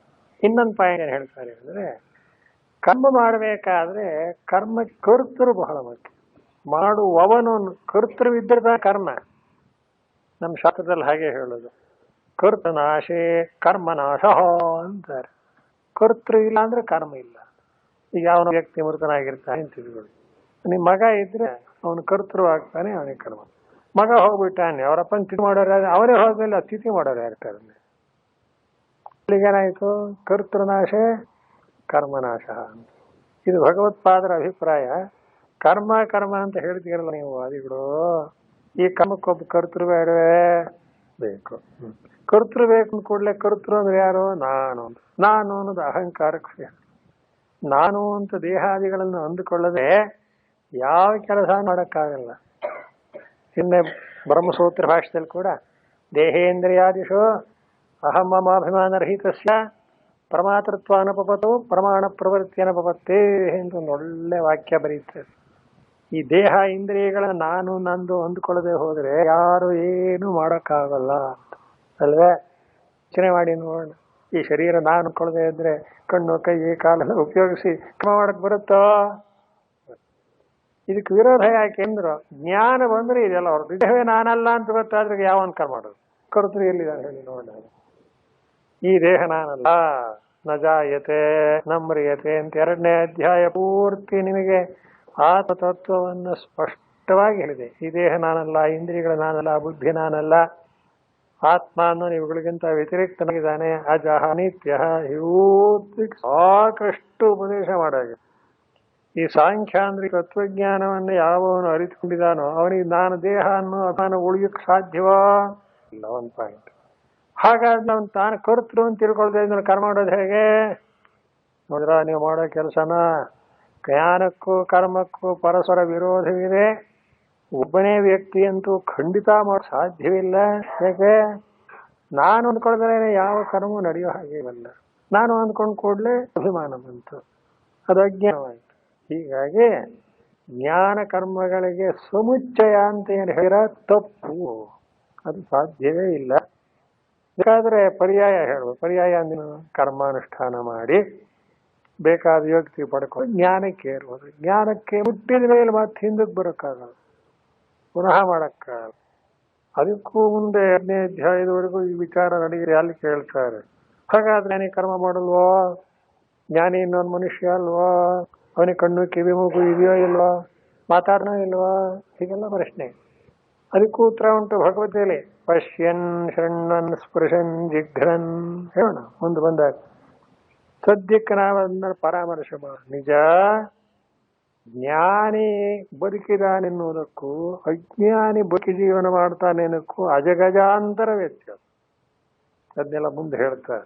ಹೇಗೆ ಸಂಕ್ಷಿಪ್ತವಾಗಿ ಅಂದ್ರೆ, ಜ್ಞಾನಿ ನಮ್ಮ ಹಾಗೆ ನೋಡ್ತಾನೆ, ಮುಟ್ತಾನೆ, ಮುಸ್ತಾನೆ, ಅಷ್ಟು ಸರಿ. ಆದ್ರೆ ಅವನು ನಾನು ಅನ್ನೋದನ್ನು ಕಳ್ಕೊಂಡಿರ್ತಾನೆ. ಇಂದ್ರಿಯಾರ್ಥ. ಕಣ್ಣು ನೋಡುತ್ತೆ, ಕಿವಿ ಕೇಳುತ್ತೆ, ಸರಿ. ಮುಂದಕ್ಕೆ ಅಂದ್ರೆ ಕಣ್ಣು ನಾನಲ್ಲ, ಕಿವಿಯೂ ನಾನಲ್ಲ. ಇವಾಗ ಅನ್ಸೋಗೆ ಅಂದ್ರೆ ನಾನು ಎಂಬುದರ ಮೂಲವಾದಂಥ ಆತ್ಮತತ್ವವನ್ನು ತಿಳಿದವನಿಗೆ ಇದೆಲ್ಲ ಏನಾಗುತ್ತೆ? ಬಾಧಿತವಾಗೋಗುತ್ತೆ. ಅದಕ್ಕೋಸ್ಕರಲೇ ಜ್ಞಾನ ನಿಷ್ಠಾ ಸ್ಥಿತಿಯಲ್ಲಿ ಕರ್ಮವನ್ನ ಜೋಡಿಸೋದಕ್ಕೆ ಬರೋದಿಲ್ಲ ಅಂತ. ಹೀಗೆ ಜ್ಞಾನ ಕರ್ಮ ಸಮುದಯವಾದ ಅಂತ ಏನಿತ್ತು ಅದನ್ನು ಬೇರೆ ಬೇರೆ ಯುಕ್ತಿಗಳನ್ನು ಕೊಟ್ಟು ಖಂಡಿತ ಎರಡನ್ನೂ ಎರಿಸೋಕ್ ಬರೋಲ್ಲ ಅಂತ. ಇದು ಶಂಕರಾಚಾರ್ಯರವರ ಒಂದು ಪರಮ ಸಿದ್ಧಾಂತ. ಕರ್ಮ ಬೇಡ ಅಂತ ಹೇಳಿಲ್ಲ ಅವರು. ಕರ್ಮಕ್ಕೆ ಅಧಿಕಾರಿಗಳು ಅಜ್ಞಾನಿಗಳು ದೇಹನೂ ಅಂದ್ಕೊಂಡಿದಾರೋ ಅವ್ರು ಮಾಡ್ಕೋತಾರೆ ಅಷ್ಟೇ. ಜ್ಞಾನಿಯಾಗಿರೋ ದೇಹವೇ ನಾನಲ್ಲ ಅಂತ ಅವನ ಹತ್ರ ಏನು ಕರ್ಮ ಮಾಡಿಸೋದು? ಅದಕ್ಕೋಸ್ಕರಲೇ ಯಾವ ಒಂದಾನೊಂದು ಕರ್ಮವು ಜ್ಞಾನದೊಡನೆ ಎಂದೆಂದಿಗೂ ಸಮುಚ್ಚಯ ಹೊಂದುವುದಿಲ್ಲ. ಹೀಗಾಗಿ ಜ್ಞಾನ ಕರ್ಮ ಸಮುಚ್ಚಯವಾದ ಅಂತ ಕರು ಸರಿಯಲ್ಲ ಈ ಪೀಠಿಕೆ ಒಳಗೆ ಬರೆದಿದ್ದಾರೆ. ಅದನ್ನು ತಾಪಿ ರೂಪ ಈಗ ಹೇಳಿದೆ. ಯಾಕೆಂದ್ರೆ ಪ್ರತಿಯೊಂದು ವಾಕ್ಯನ ಓದ್ತಾ ಕೂತ್ಕೊಂಡ್ರೆ ಸಾಕಾಗಲ್ಲ. ಅದ್ರ ಇಷ್ಟು ವಿಚಾರವನ್ನು ಈಗ ತಳಹದಿಯಾಗಿ ಇಟ್ಕೊಂಡು 3ನೇ ಅಧ್ಯಾಯವನ್ನು ಪ್ರಾರಂಭ ಮಾಡಬೇಕು. ಇದು ಅವಶ್ಯಕ ಇದೆ. ಯಾಕೆ? ಹಿಂದಿನ ಅಧ್ಯಾಯ ಪೂರ್ತಿ ಸಾಂಖ್ಯ ಅನ್ನೋ ಜ್ಞಾನವನ್ನು ಬಿಟ್ಟಿದ್ದಾರೆ, ಈ ಕರ್ಮ ಹೇಳ್ತಾ ಇದ್ದಾರೆ. ಆದ್ರಿಂದ ಯಾರ ಸಾಂಖ್ಯ ಯಾರಿಗೆ ಕರ್ಮ ಅಂತ ವಿಂಗಡ ಮಾಡಲೇಬೇಕು. ಅಧಿಕಾರಿಗಳಲ್ಲಿ ತಾರಮ್ಯ ಇರೋಣದ್ರಿಂದ ಕರ್ಮಕ್ಕೆ ಯಾರ ಅಧಿಕಾರಿಗಳು, ಜ್ಞಾನಕ್ಕೆ ಯಾರ ಅಧಿಕಾರಿಗಳು, ಎರಡನ್ನೂ ವಿಂಗಡ ಮಾಡಿಯೇ ಹೇಳಬೇಕಾಗಿ. ಯಾರನ್ನ ನಾವು ಜ್ಞಾನಾಧಿಕಾರಿಗಳು ತತ್ವಜ್ಞಾನಿಗಳು ಅಂತ ಕರೆದು ಅದರ ವಿಷಯ ಆಗೋಯ್ತು. ಅವರ ತಮ್ಮ ಆತ್ಮಸ್ವರೂಪವನ್ನೇ ಬ್ರಹ್ಮ ಅಂತ ಅರಿಕೊಂಡು ಕೃತಾರ್ಥ ಆಗ್ತಾರೆ. ಅವರಿಗೆ ಯಾವ ಕಾಕ್ರೋಧಗಳು ಇಲ್ಲ, ಅವ್ರು ಮಾಡಬೇಕಾದ್ದು ಇಲ್ಲ, ಪಡಿಬೇಕಾದ್ದು ಇಲ್ಲ. ಅವನು ಜೀವನ್ಮುಕ್ತ. ಸರಿ, ಅದಕ್ಕೆ ಸ್ಥಿತಜ್ಞನ ಲಕ್ಷಣಗಳನ್ನು ಹೇಳುವಾಗ ಅದಷ್ಟು ಜೀವನ್ಮುಕ್ತರ ಲಕ್ಷಣ. ಅವನು ತಾನು ಯಾವುದನ್ನು ದುಃಖೇಶ್ವರ ದಿನಮನಃ ಹೀಗೆಲ್ಲ ಬಂತಲ್ಲ, ನಿಧಾನವಾಗಿ ಅನುಸರಣೆ ಮಾಡುದು. ಆ ಸ್ಟ್ಯಾಂಡರ್ಡ್ಗೆ ಹೋದಾಗ ಜ್ಞಾನದ ಪರಾಕಾಷ್ಠೆ ಏನು ಅಂತ ಗೊತ್ತಾಗಿ ಕೊನೆಯಲ್ಲಿ ಏನಂದ್ರು? ಏಷಾ ಬ್ರಾಹ್ಮೀ ಸ್ಥಿತಿ ಪಾರ್ಥ. ಹೀಗಿರ್ತಾನ ಅವನು. ನಿರ್ಮಮಃ, ನಿರಹಂಕಾರ, ಶಾಂತ. ಎಲ್ಲ ಈ ವಿವೇಕ್ ಚೂಡಾವಣಿ ಬ್ರಹ್ಮಣ್ಯ ಪರತ ಶಾಂತ ನಿರಿಂಧನ ಇವಾನರಹ ಅಂತ ಬರೀತು. ಇದು ಪರಾಕಾಷ್ಠೆ. ಹೀಗೆ ಆತ್ಮನೇ, ಪರಬ್ರಹ್ಮವೇ, ನಿತ್ಯಶುದ್ಧ ಬುದ್ಧಮುಕ್ತವಾದಂಥ ಆತ್ಮತತ್ವವೇ ತಾನು ಅನ್ನೋ ನಿಶ್ಚಯವಾದ ವಿಜ್ಞಾನವುಳ್ಳವನಿಗೆ ಇನ್ನು ಯಾವ ಕರ್ಮವೂ ಇಲ್ಲ. ಹಾಗಾದ್ರೆ ಅವನು ಬದುಕಿರ್ತಾನೋ ಜ್ಞಾನಿಯಾದವನು ಅಂದ್ರೆ, ಬದುಕಿರ್ತಾನೆ ಅನ್ನೋದು ನಾವು ವ್ಯವಹಾರ ಮಾಡೋ ದೃಷ್ಟಿ ಹೇಳೋ ಮಾತ್ರ ಅಷ್ಟೆ. ಅವನ ದೃಷ್ಟಿ ಯಾವುದೂ ಇಲ್ಲ.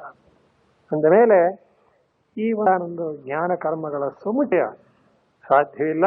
ಕರ್ಮ ಅನ್ನೋದು ಅವಿದ್ಯಾ ಕ್ಷೇತ್ರಕ್ಕೆ ಸೇರಿದೆ, ಜ್ಞಾನ ಅನ್ನೋದು ಬ್ರಹ್ಮ ತತ್ವ ವಿದ್ಯಾ ಕ್ಷೇತ್ರಕ್ಕೆ ಸೇರಿರೋದು. ವಿದ್ಯಾ ಅವಿದ್ಯೆಗಳಿಗೆ ಖಂಡಿತ ಯಾವ ಕತ್ತೆ ಮತ್ತು ಬೆಳಕಿನಂತೆ ವಿರೋಧ. ಆದ್ರಿಂದ ತಮಃ ಪ್ರಕಾಶಗಳಂತೆ ವಿರುದ್ಧ ಸ್ವಭಾವವುಳ್ಳಂಥ ಜ್ಞಾನಾಜ್ಞಗಳನ್ನು ಕೂಡಿಸೋಕೆ ಬರೋದು. ಇದೇ ಕಾರಣದಿಂದ ಜ್ಞಾನದೊಡನೆ ಕರ್ಮದ ಸಮುಚ್ಚಯವಾಗುವುದಿಲ್ಲವಾಗಿ ಕರ್ಮ ಸಮುಚ್ಚಯವಾದ ಸರಿಯಲ್ಲ. ಇದು ಶಂಕರಾಚಾರ್ಯರ ಕಾಲಕ್ಕೆ ಅವರು ಸಿದ್ಧಾಂತ ಮಾಡಕ್ಕೆ ವೇದಾಂತ. ಈಗದ ಈ ಹಿಂದಿ ಪ್ಯಾರಾಗಳಲ್ಲಿ ಬರೆದಿದ್ದ ಸ್ವಲ್ಪ ವಿವರಣೆ ಇದ್ದಾರೆ. ಈಗ ಮುಂದಕ್ಕೆ ನೋಡೋಣ. ಇದೊಂದು ಬರೀತಾ ನೋಡಿ, ಇದೊಂದು ವಾಕ್ಯನ. ತಸ್ಮಾತ್ ಕೇವಲಾದೇವ ಜ್ಞಾನಾನ್ ಮೋಕ್ಷಃ ಇತ್ಯೇಷೋರ್ಥಃ ನಿಶ್ಚಿತಃ ಗೀತಾಸು ಸರ್ವೋಪನಿಷತ್ಸು ಚ.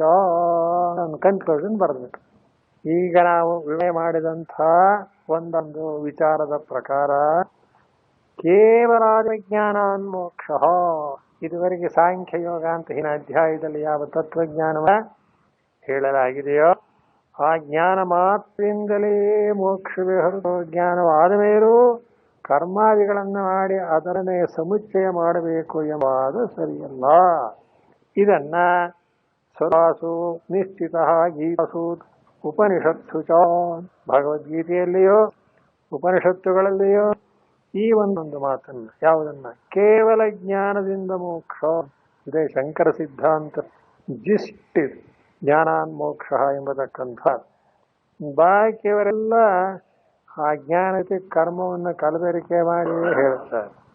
ಅದೇ ನಮ್ಮ ಗುರುಗಳೇನು ಹೇಳ್ತಾ ಇದ್ರು ಅಂದ್ರೆ, ಅವ್ರು ಹೇಳುವ ಜ್ಞಾನ ಅನ್ನೋದು ಈ ಆತ್ಮಜ್ಞಾನವಲ್ಲ, ಮತ್ತೇನು ಅಂದ್ರೆ ಕರ್ಮ ಮಾಡೋಕ್ ತಿಳುವಳಿಕೆ ಬೇಡ ಅರ್ಹದ ಜ್ಞಾನ ಅಂತ ಅಷ್ಟೆ.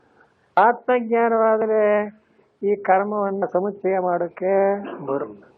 ಆದ್ದರಿಂದ ಜ್ಞಾನ ಕರ್ಮ ಸಮುಚ್ಚಯವಾದ ಹೇಳೋರು ಏನು ಹೇಳ್ತಾರೆ ಆಗ್ಲಿ, ಅವರು ಕೂಡ ಪುಣ್ಯಲೋಕಗಳನ್ನ, ಸ್ವರ್ಗಾದಿಗಳನ್ನ ಅಥವಾ ಬ್ರಹ್ಮಲೋಕವನ್ನೇ ಪಡೆಯಲಿ. ಅದೆಲ್ಲ ಏನದು? ಆ ಬ್ರಹ್ಮಭುವನ ಲೋಕ ಪುನರಾವರ್ತನೆ ಮತ್ತು ವಾಪಸ್ ಬರೋದೇನು, ಅದು ಮೋಕ್ಷ ಅಲ್ಲ. ಹೀಗೆಲ್ಲ ಏನು ಬಲ ಬೆಳೆಸ್ಬಿಟ್ರೆ ಉದ್ದಕ್ಕೆ ವಿಚಾರ ಸರಣಿ ಹೋಗ್ತಾ ಇರುತ್ತೆ. ಇಷ್ಟನ್ನು ಯಾಕೆ ಇಲ್ಲಿ ಪ್ರಸ್ತಾಪ ಮಾಡಿದ್ವು ಅಂದ್ರೆ, ಈ ಜ್ಞಾನ ಕರ್ಮ ಸಮುಚ್ಚಯವಾದಿಗಳು ಅಂತ ಯಾರಿದ್ದರೋ ಆಚಾರ್ಯರ ಹಿಂದಿನ ಕಾಲಕ್ಕೆ ಅದನ್ನ ಸರಿಯಲ್ಲ ಅಂತ ಆ ತಿಳುವಳಿಕೆಯನ್ನ ತಿದ್ದುವುದಕ್ಕೋಸ್ಕರ, ಆ ತಿಳುವಳಿಕೆ ಸರಿಯಲ್ಲ ಅಂತ ಹೇಳೋಕ್ಕೋಸ್ಕರ ಅಷ್ಟು ವಿಚಾರವನ್ನ ಮಾಡಿ ಗೀತಾಶಾಸ್ತ್ರ ಉಪನಿಷತ್ತುಗಳು ಎಲ್ಲವೂ ಮೋಕ್ಷಕ್ಕೆ ಕೇವಲ ಜ್ಞಾನವೇ ಸಾಧನ ಅಂತ ಬರುತ್ತೆ. ಜ್ಞಾನದಿಂದಲೇ ಮೋಕ್ಷ ಅಂತ. ಇನ್ನು ಆ ಜ್ಞಾನ ಉಂಟಾಗಬೇಕಾದ್ರೆ ಅದಕ್ಕೆ ಬೇಕಾದ ಬಾಕಿ ಸಾಧನಗಳನ್ನು ನೀವು ಮಾಡಬಹುದು. ಎಲ್ಲಿವರೆಗೆ ಜ್ಞಾನ ಬಂದಿಲ್ವೋ ಅಲ್ಲಿವರೆಗೆ ಕರ್ಮ. ಜ್ಞಾನ ಬಂತು ಅಂದ ಕೂಡಲೇ ಇಲ್ಲ. ಅದಕ್ಕೆ ವೇದಾಂತದಲ್ಲಿ ನ ಕರ್ಮ ನ ಪ್ರಜಯಹನೇನ ತ್ಯಾಗೇನೈರೇ ಅಮೃತತ್ವ. ಕರ್ಮ ಪ್ರಧಾನ ಅಂತಕ್ಕಂಥ ಕರ್ಮಕಾಂಡಕ್ಕೆ ಸೇರಿ ಯಾವುದೇ ಒಂದೊಂದು ಸಾಮಗ್ರಿ ಜ್ಞಾನನೇ ಅಂತರ್ಗತವಾಗುವುದಿಲ್ಲ. ಆದರೆ ಅವುಗಳಿದ್ದರೆ ಅದರಿಂದ ಜ್ಞಾಪಕ ಯೋಗ್ಯತೆ ಬರುತ್ತೆ, ಇಷ್ಟೇ ಅರ್ಥ ಸಾಕು. ಈ ರೀತಿಯಾಗಿ ಜ್ಞಾನಗಳಿಗೆ ಪರಸ್ಪರ ವಿರೋಧ ಇರೋಣದಿಂದ, ಜ್ಞಾನದಿಂದಲೇ ಮೋಕ್ಷ ಅನ್ನೋದು ಸಿದ್ಧಾಂತವಾಗಿರೋಣದಿಂದ ಕರ್ಮವನ್ನು ಬೆರೆಸುವುದಿಲ್ಲ. ಮುಂದಕ್ಕೆ ಕೇಳಿ, ಜ್ಞಾನ ಕರ್ಮಣೋ ಏಕಂ ವದ ನಿಶ್ಚಯ ಇತಿ ಏ ವಿಷಯೈವ ಪ್ರಾರ್ಥನಾ ಅನುಪಪನ್ನ ಉಭಯೋ ಸಮುಚ್ಚಯ ಸಂಭವೇ. ಈಗ ಹೇಳ್ತಾರೆ, 3ನೇ ಅಧ್ಯಾಯ ಪ್ರಾರಂಭವಾಗ ಯಾವ ಪ್ರಶ್ನೆ ಮಾಡತಕ್ಕ ಅರ್ಜುನ ಏನಂದ, ಜಾಯತೆ ಕರ್ಮಣಸ್ತೆ ಮತ ಬುದ್ಧಿರ್ಜನಾರ್ದ ಅಂತ ಶ್ಲೋಕ ಪ್ರಾರಂಭವಾಗಿದೆ. ಈಗ ಶಂಕರಾಚಾರ್ಯ ಕೇಳ್ತಾರೆ ನೋಡಿ, ಶ್ಲೋಕದಲ್ಲಿ ಅರ್ಜುನ ಏನು ಕೇಳ್ತಾನೆ, ಹೇ ನಾರಾಯಣ ಕೃಷ್ಣ, ಕರ್ಮಕ್ಕಿಂತಲೂ ಜ್ಞಾನವೇ ದೊಡ್ಡದು ಎಂಬುದು ನಿನ್ನ ಅಭಿಪ್ರಾಯವಾದರೆ, ಮತ ಅಂದ್ರೆ ನಿನ್ನ ಅಭಿಪ್ರಾಯವಾದರೆ. ಈಗ ಪ್ರಶ್ನೆ ಮುಂದಕ್ಕೆ ವಿವರಣೆ ಮಾಡೋಣ. ಈ ವಾಕ್ಯವನ್ನು ಸ್ವಲ್ಪ ಚಿಂತನೆ ಮಾಡಿ. ಏನಂತ? ಕರ್ಮಕ್ಕಿಂತಲೂ ಜ್ಞಾನವೂ ದೊಡ್ಡದಾದರೆ ಅಂತ. ಅಲ್ಲಿಗೇನಾಯ್ತು? ಕರ್ಮ ಬೇರೆ, ಜ್ಞಾನ ಬೇರೆ. ಜ್ಞಾನ ಕರ್ಮಗಳನ್ನು ಜೋಡ್ಸಕ್ಕೆಲ್ಲಾಗುತ್ತೆ ಹೇಳಿ ನೋಡೋಣ. ಅರ್ಜುನ ಕೇಳೋವಾಗಲೇನೆ ಆ ವಾಕ್ಯ ನೋಡಿ, ಏಕಂಬದ ನಿಶ್ಚಿತ್ಯ. ಮುಂದೆ ಇನ್ನೂ ಸ್ಪಷ್ಟವಾಗಿ ಕೇಳ್ತಾನೆ ಅರ್ಜುನ. ಏನಂತ? ಭಗವಂತ, ಈ ಜ್ಞಾನ ಕರ್ಮಗಳಲ್ಲಿ ಜ್ಞಾನ ಅನ್ನೋದು ಮೋಕ್ಷ ಸಾಧನವು, ಕರ್ಮ ಅನ್ನೋದು ಮೋಕ್ಷ ಸಾಧನವು, ಎರಡರಲ್ಲಿ ಯಾವ್ದಾದ್ರು ಒಂದನ್ನು ನಿಶ್ಚಿತ್ಯ ನಿರ್ಣಯ ಮಾಡಿ ಹೇಳು. ಇದೇನು ಶಂಕರಾಚಾರ್ಯ ಕಲ್ಪನೆ ಮಾಡಿ ಶ್ಲೋಕ ಅಲ್ವಲ್ಲ, ಭಗವದ್ಗೀತೆಯಲ್ಲಿ ಇರೋ ಶ್ಲೋಕವೇ. ತದೇಕಂಬದ ನಿಶ್ಚಿತ್ಯ ಏನ ಶ್ರೇಯೋಹಮಾಪ್ನುಯಾಮ್ ಎಂಬುದಾಗಿ ಜ್ಞಾನ ಕರ್ಮಗಳಲ್ಲಿ ಶ್ರೇಯಸ್ಸಿಗೆ ಜ್ಞಾನವೋ ಅಥವಾ ಕರ್ಮವೋ ಯಾವುದು ಕಾರಣ ಎಂಬುದನ್ನ ಗೊತ್ತುಪಡಿಸಿ ಹೇಳು ಅಂತ ಸ್ಪಷ್ಟವಾಗಿ ಕೇಳ್ತಾ ಇದ್ದಾನೆ. ಯಾರೋ? ಅರ್ಜುನ. ಅಂದ ಮೇಲೆ ಜ್ಞಾನ ಕರ್ಮಗಳನ್ನು ಸಮುಚ್ಚಯ ಹಾಗೆ ಮಾಡೋಕ್ಕಾಗತ್ತೆ? ಇಲ್ಲದಾದ್ರೆ ಒಂದು ಉತ್ತರ ಏನು ಹೇಳ್ಬೇಕಾಯ್ತು? ಭಗವಂತ ಅಲ್ಲ ಕಣೋ, ಜ್ಞಾನ ಕರ್ಮ ಎರಡೂ ಹೇಳಿದ್ದೀನಿ, ಎರಡನ್ನೂ ಒಟ್ಟಿಗೆ ಮಾಡು ಅಂತ ಹೇಳ್ಬೇಕಾಗಿತ್ತು. ಖಂಡಿತ ಹಾಗೆ ಹೇಳೋಲ್ಲ. ಉತ್ತರ ಕೇಳೋಣ ಮುಂದಿನ ಭಗವಂತನ. ಆದ್ರೆ ಅರ್ಜುನ ಪ್ರಶ್ನೆ ಕೇಳುವಾಗಲೇನೆ ವಿಂಗಡಿಸಿ ಕೇಳ್ತಾ ಇದ್ದಾನೆ ಅಂದ ಮೇಲೆ ಕರ್ಮ ಅಂತಕ್ಕದ್ದು ಮೋಕ್ಷ ಸಾಧನವಲ್ಲ ಅಂತ ಸ್ಪಷ್ಟವಾಗುತ್ತೆ. ಇನ್ನು ಪರಂಪರೆಯಿಂದ ಆಗಬಹುದು ಅನ್ನೋ ಸಮನ್ವಯ ಮಾಡೋಣ, ಡೈರೆಕ್ಟ್ ಆಗಲ್ಲ. ಅದರದ್ದೇನು ಯಾವುದೇ ರೀತಿಯಾದ ಸಂಪರ್ಕ ಇರಲ್ಲ. ಜ್ಞಾನದಿಂದಲೇ ಮೋಕ್ಷ. ಆದ್ರಿಂದ ಏಕ ವಿಷಯ ಇವ ಪ್ರಾರ್ಥನಾ ಅನುಪಪನ್ನ ಉಭಯೋ ಸಮುಚ್ಚಯ ಸಂಭವ. ಈ ಕೊನೆ ಮಾತು ಹೇಳ್ತಾರೆ ಜ್ಞಾನಕರ್ಮ ಸಮುಚ್ಚಯವಾದಿಗಳಿಗೆ ಶಂಕರಾಚಾರ್ಯರು. ನೋಡಿ, ಹೀಗಿರೋಣದರಿಂದ ಸಮುಚ್ಚಯವೇನಾದರೂ ಒಂದು ವೇಳೆ ಹೊಂದೋದಾಗಿದ್ದರೆ ಈ ಅರ್ಜುನ ಪ್ರಶ್ನೆ ಕೇಳುವಾಗ ತದೇಕಂಬದ ನಿಶ್ಚಿತ್ಯ ಅಂದ. ಜ್ಞಾನ ಕರ್ಮಗಳ ಪೈಕಿ ಯಾವ ಒಂದು ಶ್ರೇಯಸ್ಸಿಗೆ ಮೋಕ್ಷಕ್ಕೆ ಕಾರಣವಾಗುತ್ತೆ ಎಂಬುದನ್ನು ಹೇಳು ಅಂತ. ಅದು ಅನುಪಪನ್ನ ಅಂದ್ರೆ ತಪ್ಪಾಗ್ಬಿಡ್ತಿತ್ತು. ಇವಾಗ ಹೇಗೆ ಹೇಳಿ ನೋಡೋಣ. ಅರ್ಜುನನಿಗೆ ಜ್ಞಾನ ಮತ್ತು ಕರ್ಮ ಎರಡರಿಂದಲೂ ಮೋಕ್ಷ ಅಂತ ಭಗವಂತ ಹೇಳಿದಾನೆ ಅಂತ ಅರ್ಥವಾಗ್ಬಿಟ್ಟಿದ್ರೆ ಎರಡರ ಪೈಕಿ ಒಂದು ಹೇಳು ಅಂತ ಯಾಕೆ ಕೇಳ್ತಾನ ಅವನು? ಆದ್ರೆ ನಾನು ಕೇಳಿದ್ರಿಂದ ಅರ್ಥ ಏನೋ, ಎರಡು ಮೋಕ್ಷ ಸಾಧನ ಅಲ್ಲ, ಎರಡರ ಪೈಕಿ ಯಾವುದೋ ಒಂದು. ಮತ್ತೇನಪ್ಪ ಹೇಳಿದ್ದೀನಲ್ಲ ಅಂದ್ರೆ ಅದಕ್ಕೆ ಉತ್ತರ ಹೇಳ್ತಾನೆ. ವ್ಯಾಮಿಶ್ರೇಣೇವ ವಾಕ್ಯೇನ ಅಂತ ಮುಂದೆ ಬರುತ್ತೆ. ಈಗ ಮೊದಲನೇ ಶ್ಲೋಕವನ್ನು ಓದಿ ಮುಂದಕ್ಕೆ ಹೋಗೋಣ. ಅರ್ಜುನ ಉವಾಚ ಜ್ಯಾಯಸಿ ಚೇತ್ ಕರ್ಮಣಸ್ತೆ. ಸುಸ್ಪಷ್ಟವಾಗಿದೆ, ಯಾರು ಏನೋ ಇದನ್ನು ತಪ್ಪರ್ಥ ಮಾಡಕ್ ಬರುವುದೇ ಇಲ್ಲ. ಎಷ್ಟು ಚೆನ್ನಾಗಿ ಕೇಳ್ತಾನೆ ಅರ್ಜುನ ಅಂದ್ರೆ, ಮತಾ ಬುದ್ಧಿರ್ಜನಾರ್ದನ, ಹೇ ಜನಾರ್ದನ, ಕರ್ಮಣಃ ಕರ್ಮಕ್ಕಿಂತಲೂ ಬುದ್ಧಿ ತತ್ವಜ್ಞಾನವು ಜಾಯಸಿ ಮಿಗಿಲಾದದ್ದು ಎಂಬುದಾಗಿ ಮತ ನಿನ್ನ ಅಭಿಪ್ರಾಯವಾದರೆ. ನೋಡಿ ಎಷ್ಟು ಚೆನ್ನಾಗಿದೆ. ಜ್ಞಾನ ಕರ್ಮಕ್ಕಿಂತಲೂ ಜ್ಞಾನವೆಂಬುದು ಮಿಗಿಲಾದದ್ದು, ಮೋಕ್ಷಕ್ಕೆ ಸಾಧನವಾದದ್ದು ಎಂಬುದು ನಿನ್ನ ಅಭಿಪ್ರಾಯವಾದರೆ ತತ್ಕೆಂ ಕರ್ಮಣಿ ಘೋರೇಮ. ಈಗ ಅರ್ಜುನ ತನ್ನ ಒಂದಾನೊಂದು ವಿಷಯಕ್ಕೆ ಉಪಯೋಗಿಸ್ತಾ ಇದ್ದಾನೆ. ಭಗವಂತ ನನ್ನ ಎದುರಿಗೆ ಕರ್ಮ ಜ್ಞಾನ ಎರಡನ್ನು ನೀವು ವರ್ಣನೆ ಮಾಡಿರೋ ಸರಿ, ಆಮೇಲೆ ಏನು ಹೇಳಿದೆ? ಕರ್ಮ ಅನ್ನೋದಲ್ಲ ಮೋಕ್ಷ ಸಾಧನ, ಜ್ಞಾನವೇ ಅಂತ. ಇಷ್ಟನ್ನು ನನ್ನ ಕಿವಿಗೆ ಹಾಕ್ಬಿಟ್ಟು ಈ ಮಾತ್ರ ನನ್ನನ್ನು ಕರ್ಮ ಮಾಡು ಕರ್ಮ ಮಾಡ, ಅದೇಕೆ ನಾನು ಜ್ಞಾನನೇ ಸಂಪಾದನೆ ಮಾಡ್ಕೋತೀನಿ ಅಲ್ಲೇ. ಎರಡು ಪದಾರ್ಥ ತೋರಿಸಿ ನೋಡಿ, ಇದು ಒಂದಾನೊಂದು ನಕಲಿ, ಇದು ಅಸಲಿ. ಇದು ನಕಲಿ ಆಗಿರತಕ್ಕಂಥ ಚಿನ್ನದ ಸರ, ಇದು ಅಸಲಿ ಸರ. ಇವೆರಡಕ್ಕೂ ಇಷ್ಟು ವ್ಯತ್ಯಾಸ ಇದೆ. ನಿಮ್ಗೆ ಯಾವ್ದು ಬೇಕು ಅಂದ್ರೆ ನಕಲಿ ಬೇಕು ಅಂತ ಯಾವನಂತ, ಅಸಲೇ ಇರಲಪ್ಪ ಅಂತೇಳಿ. ಹಾಗೆ ಕರ್ಮಕ್ಕೂ ಜ್ಞಾನಕ್ಕೂ ಎಷ್ಟು ವೈಲಕ್ಷಣ್ಯವಿದೆ ಅಂದ್ರೆ, ಅದು ಏನು ಶಂಕರ ವೇದಾಂತಲ್ಲಿ ಹೇಗೆ ಹೇಳ್ತಾರೆ ಗೊತ್ತೇ? ಜ್ಞಾನ ಕರ್ಮಗಳಿಗೆ ತಮಃ ಪ್ರಕಾಶವತ್ತ ಅಂತ, ಕತ್ತೆ ಬೆಳಕು ಇದ್ದಷ್ಟು ವಿರೋಧ ಅಂತ.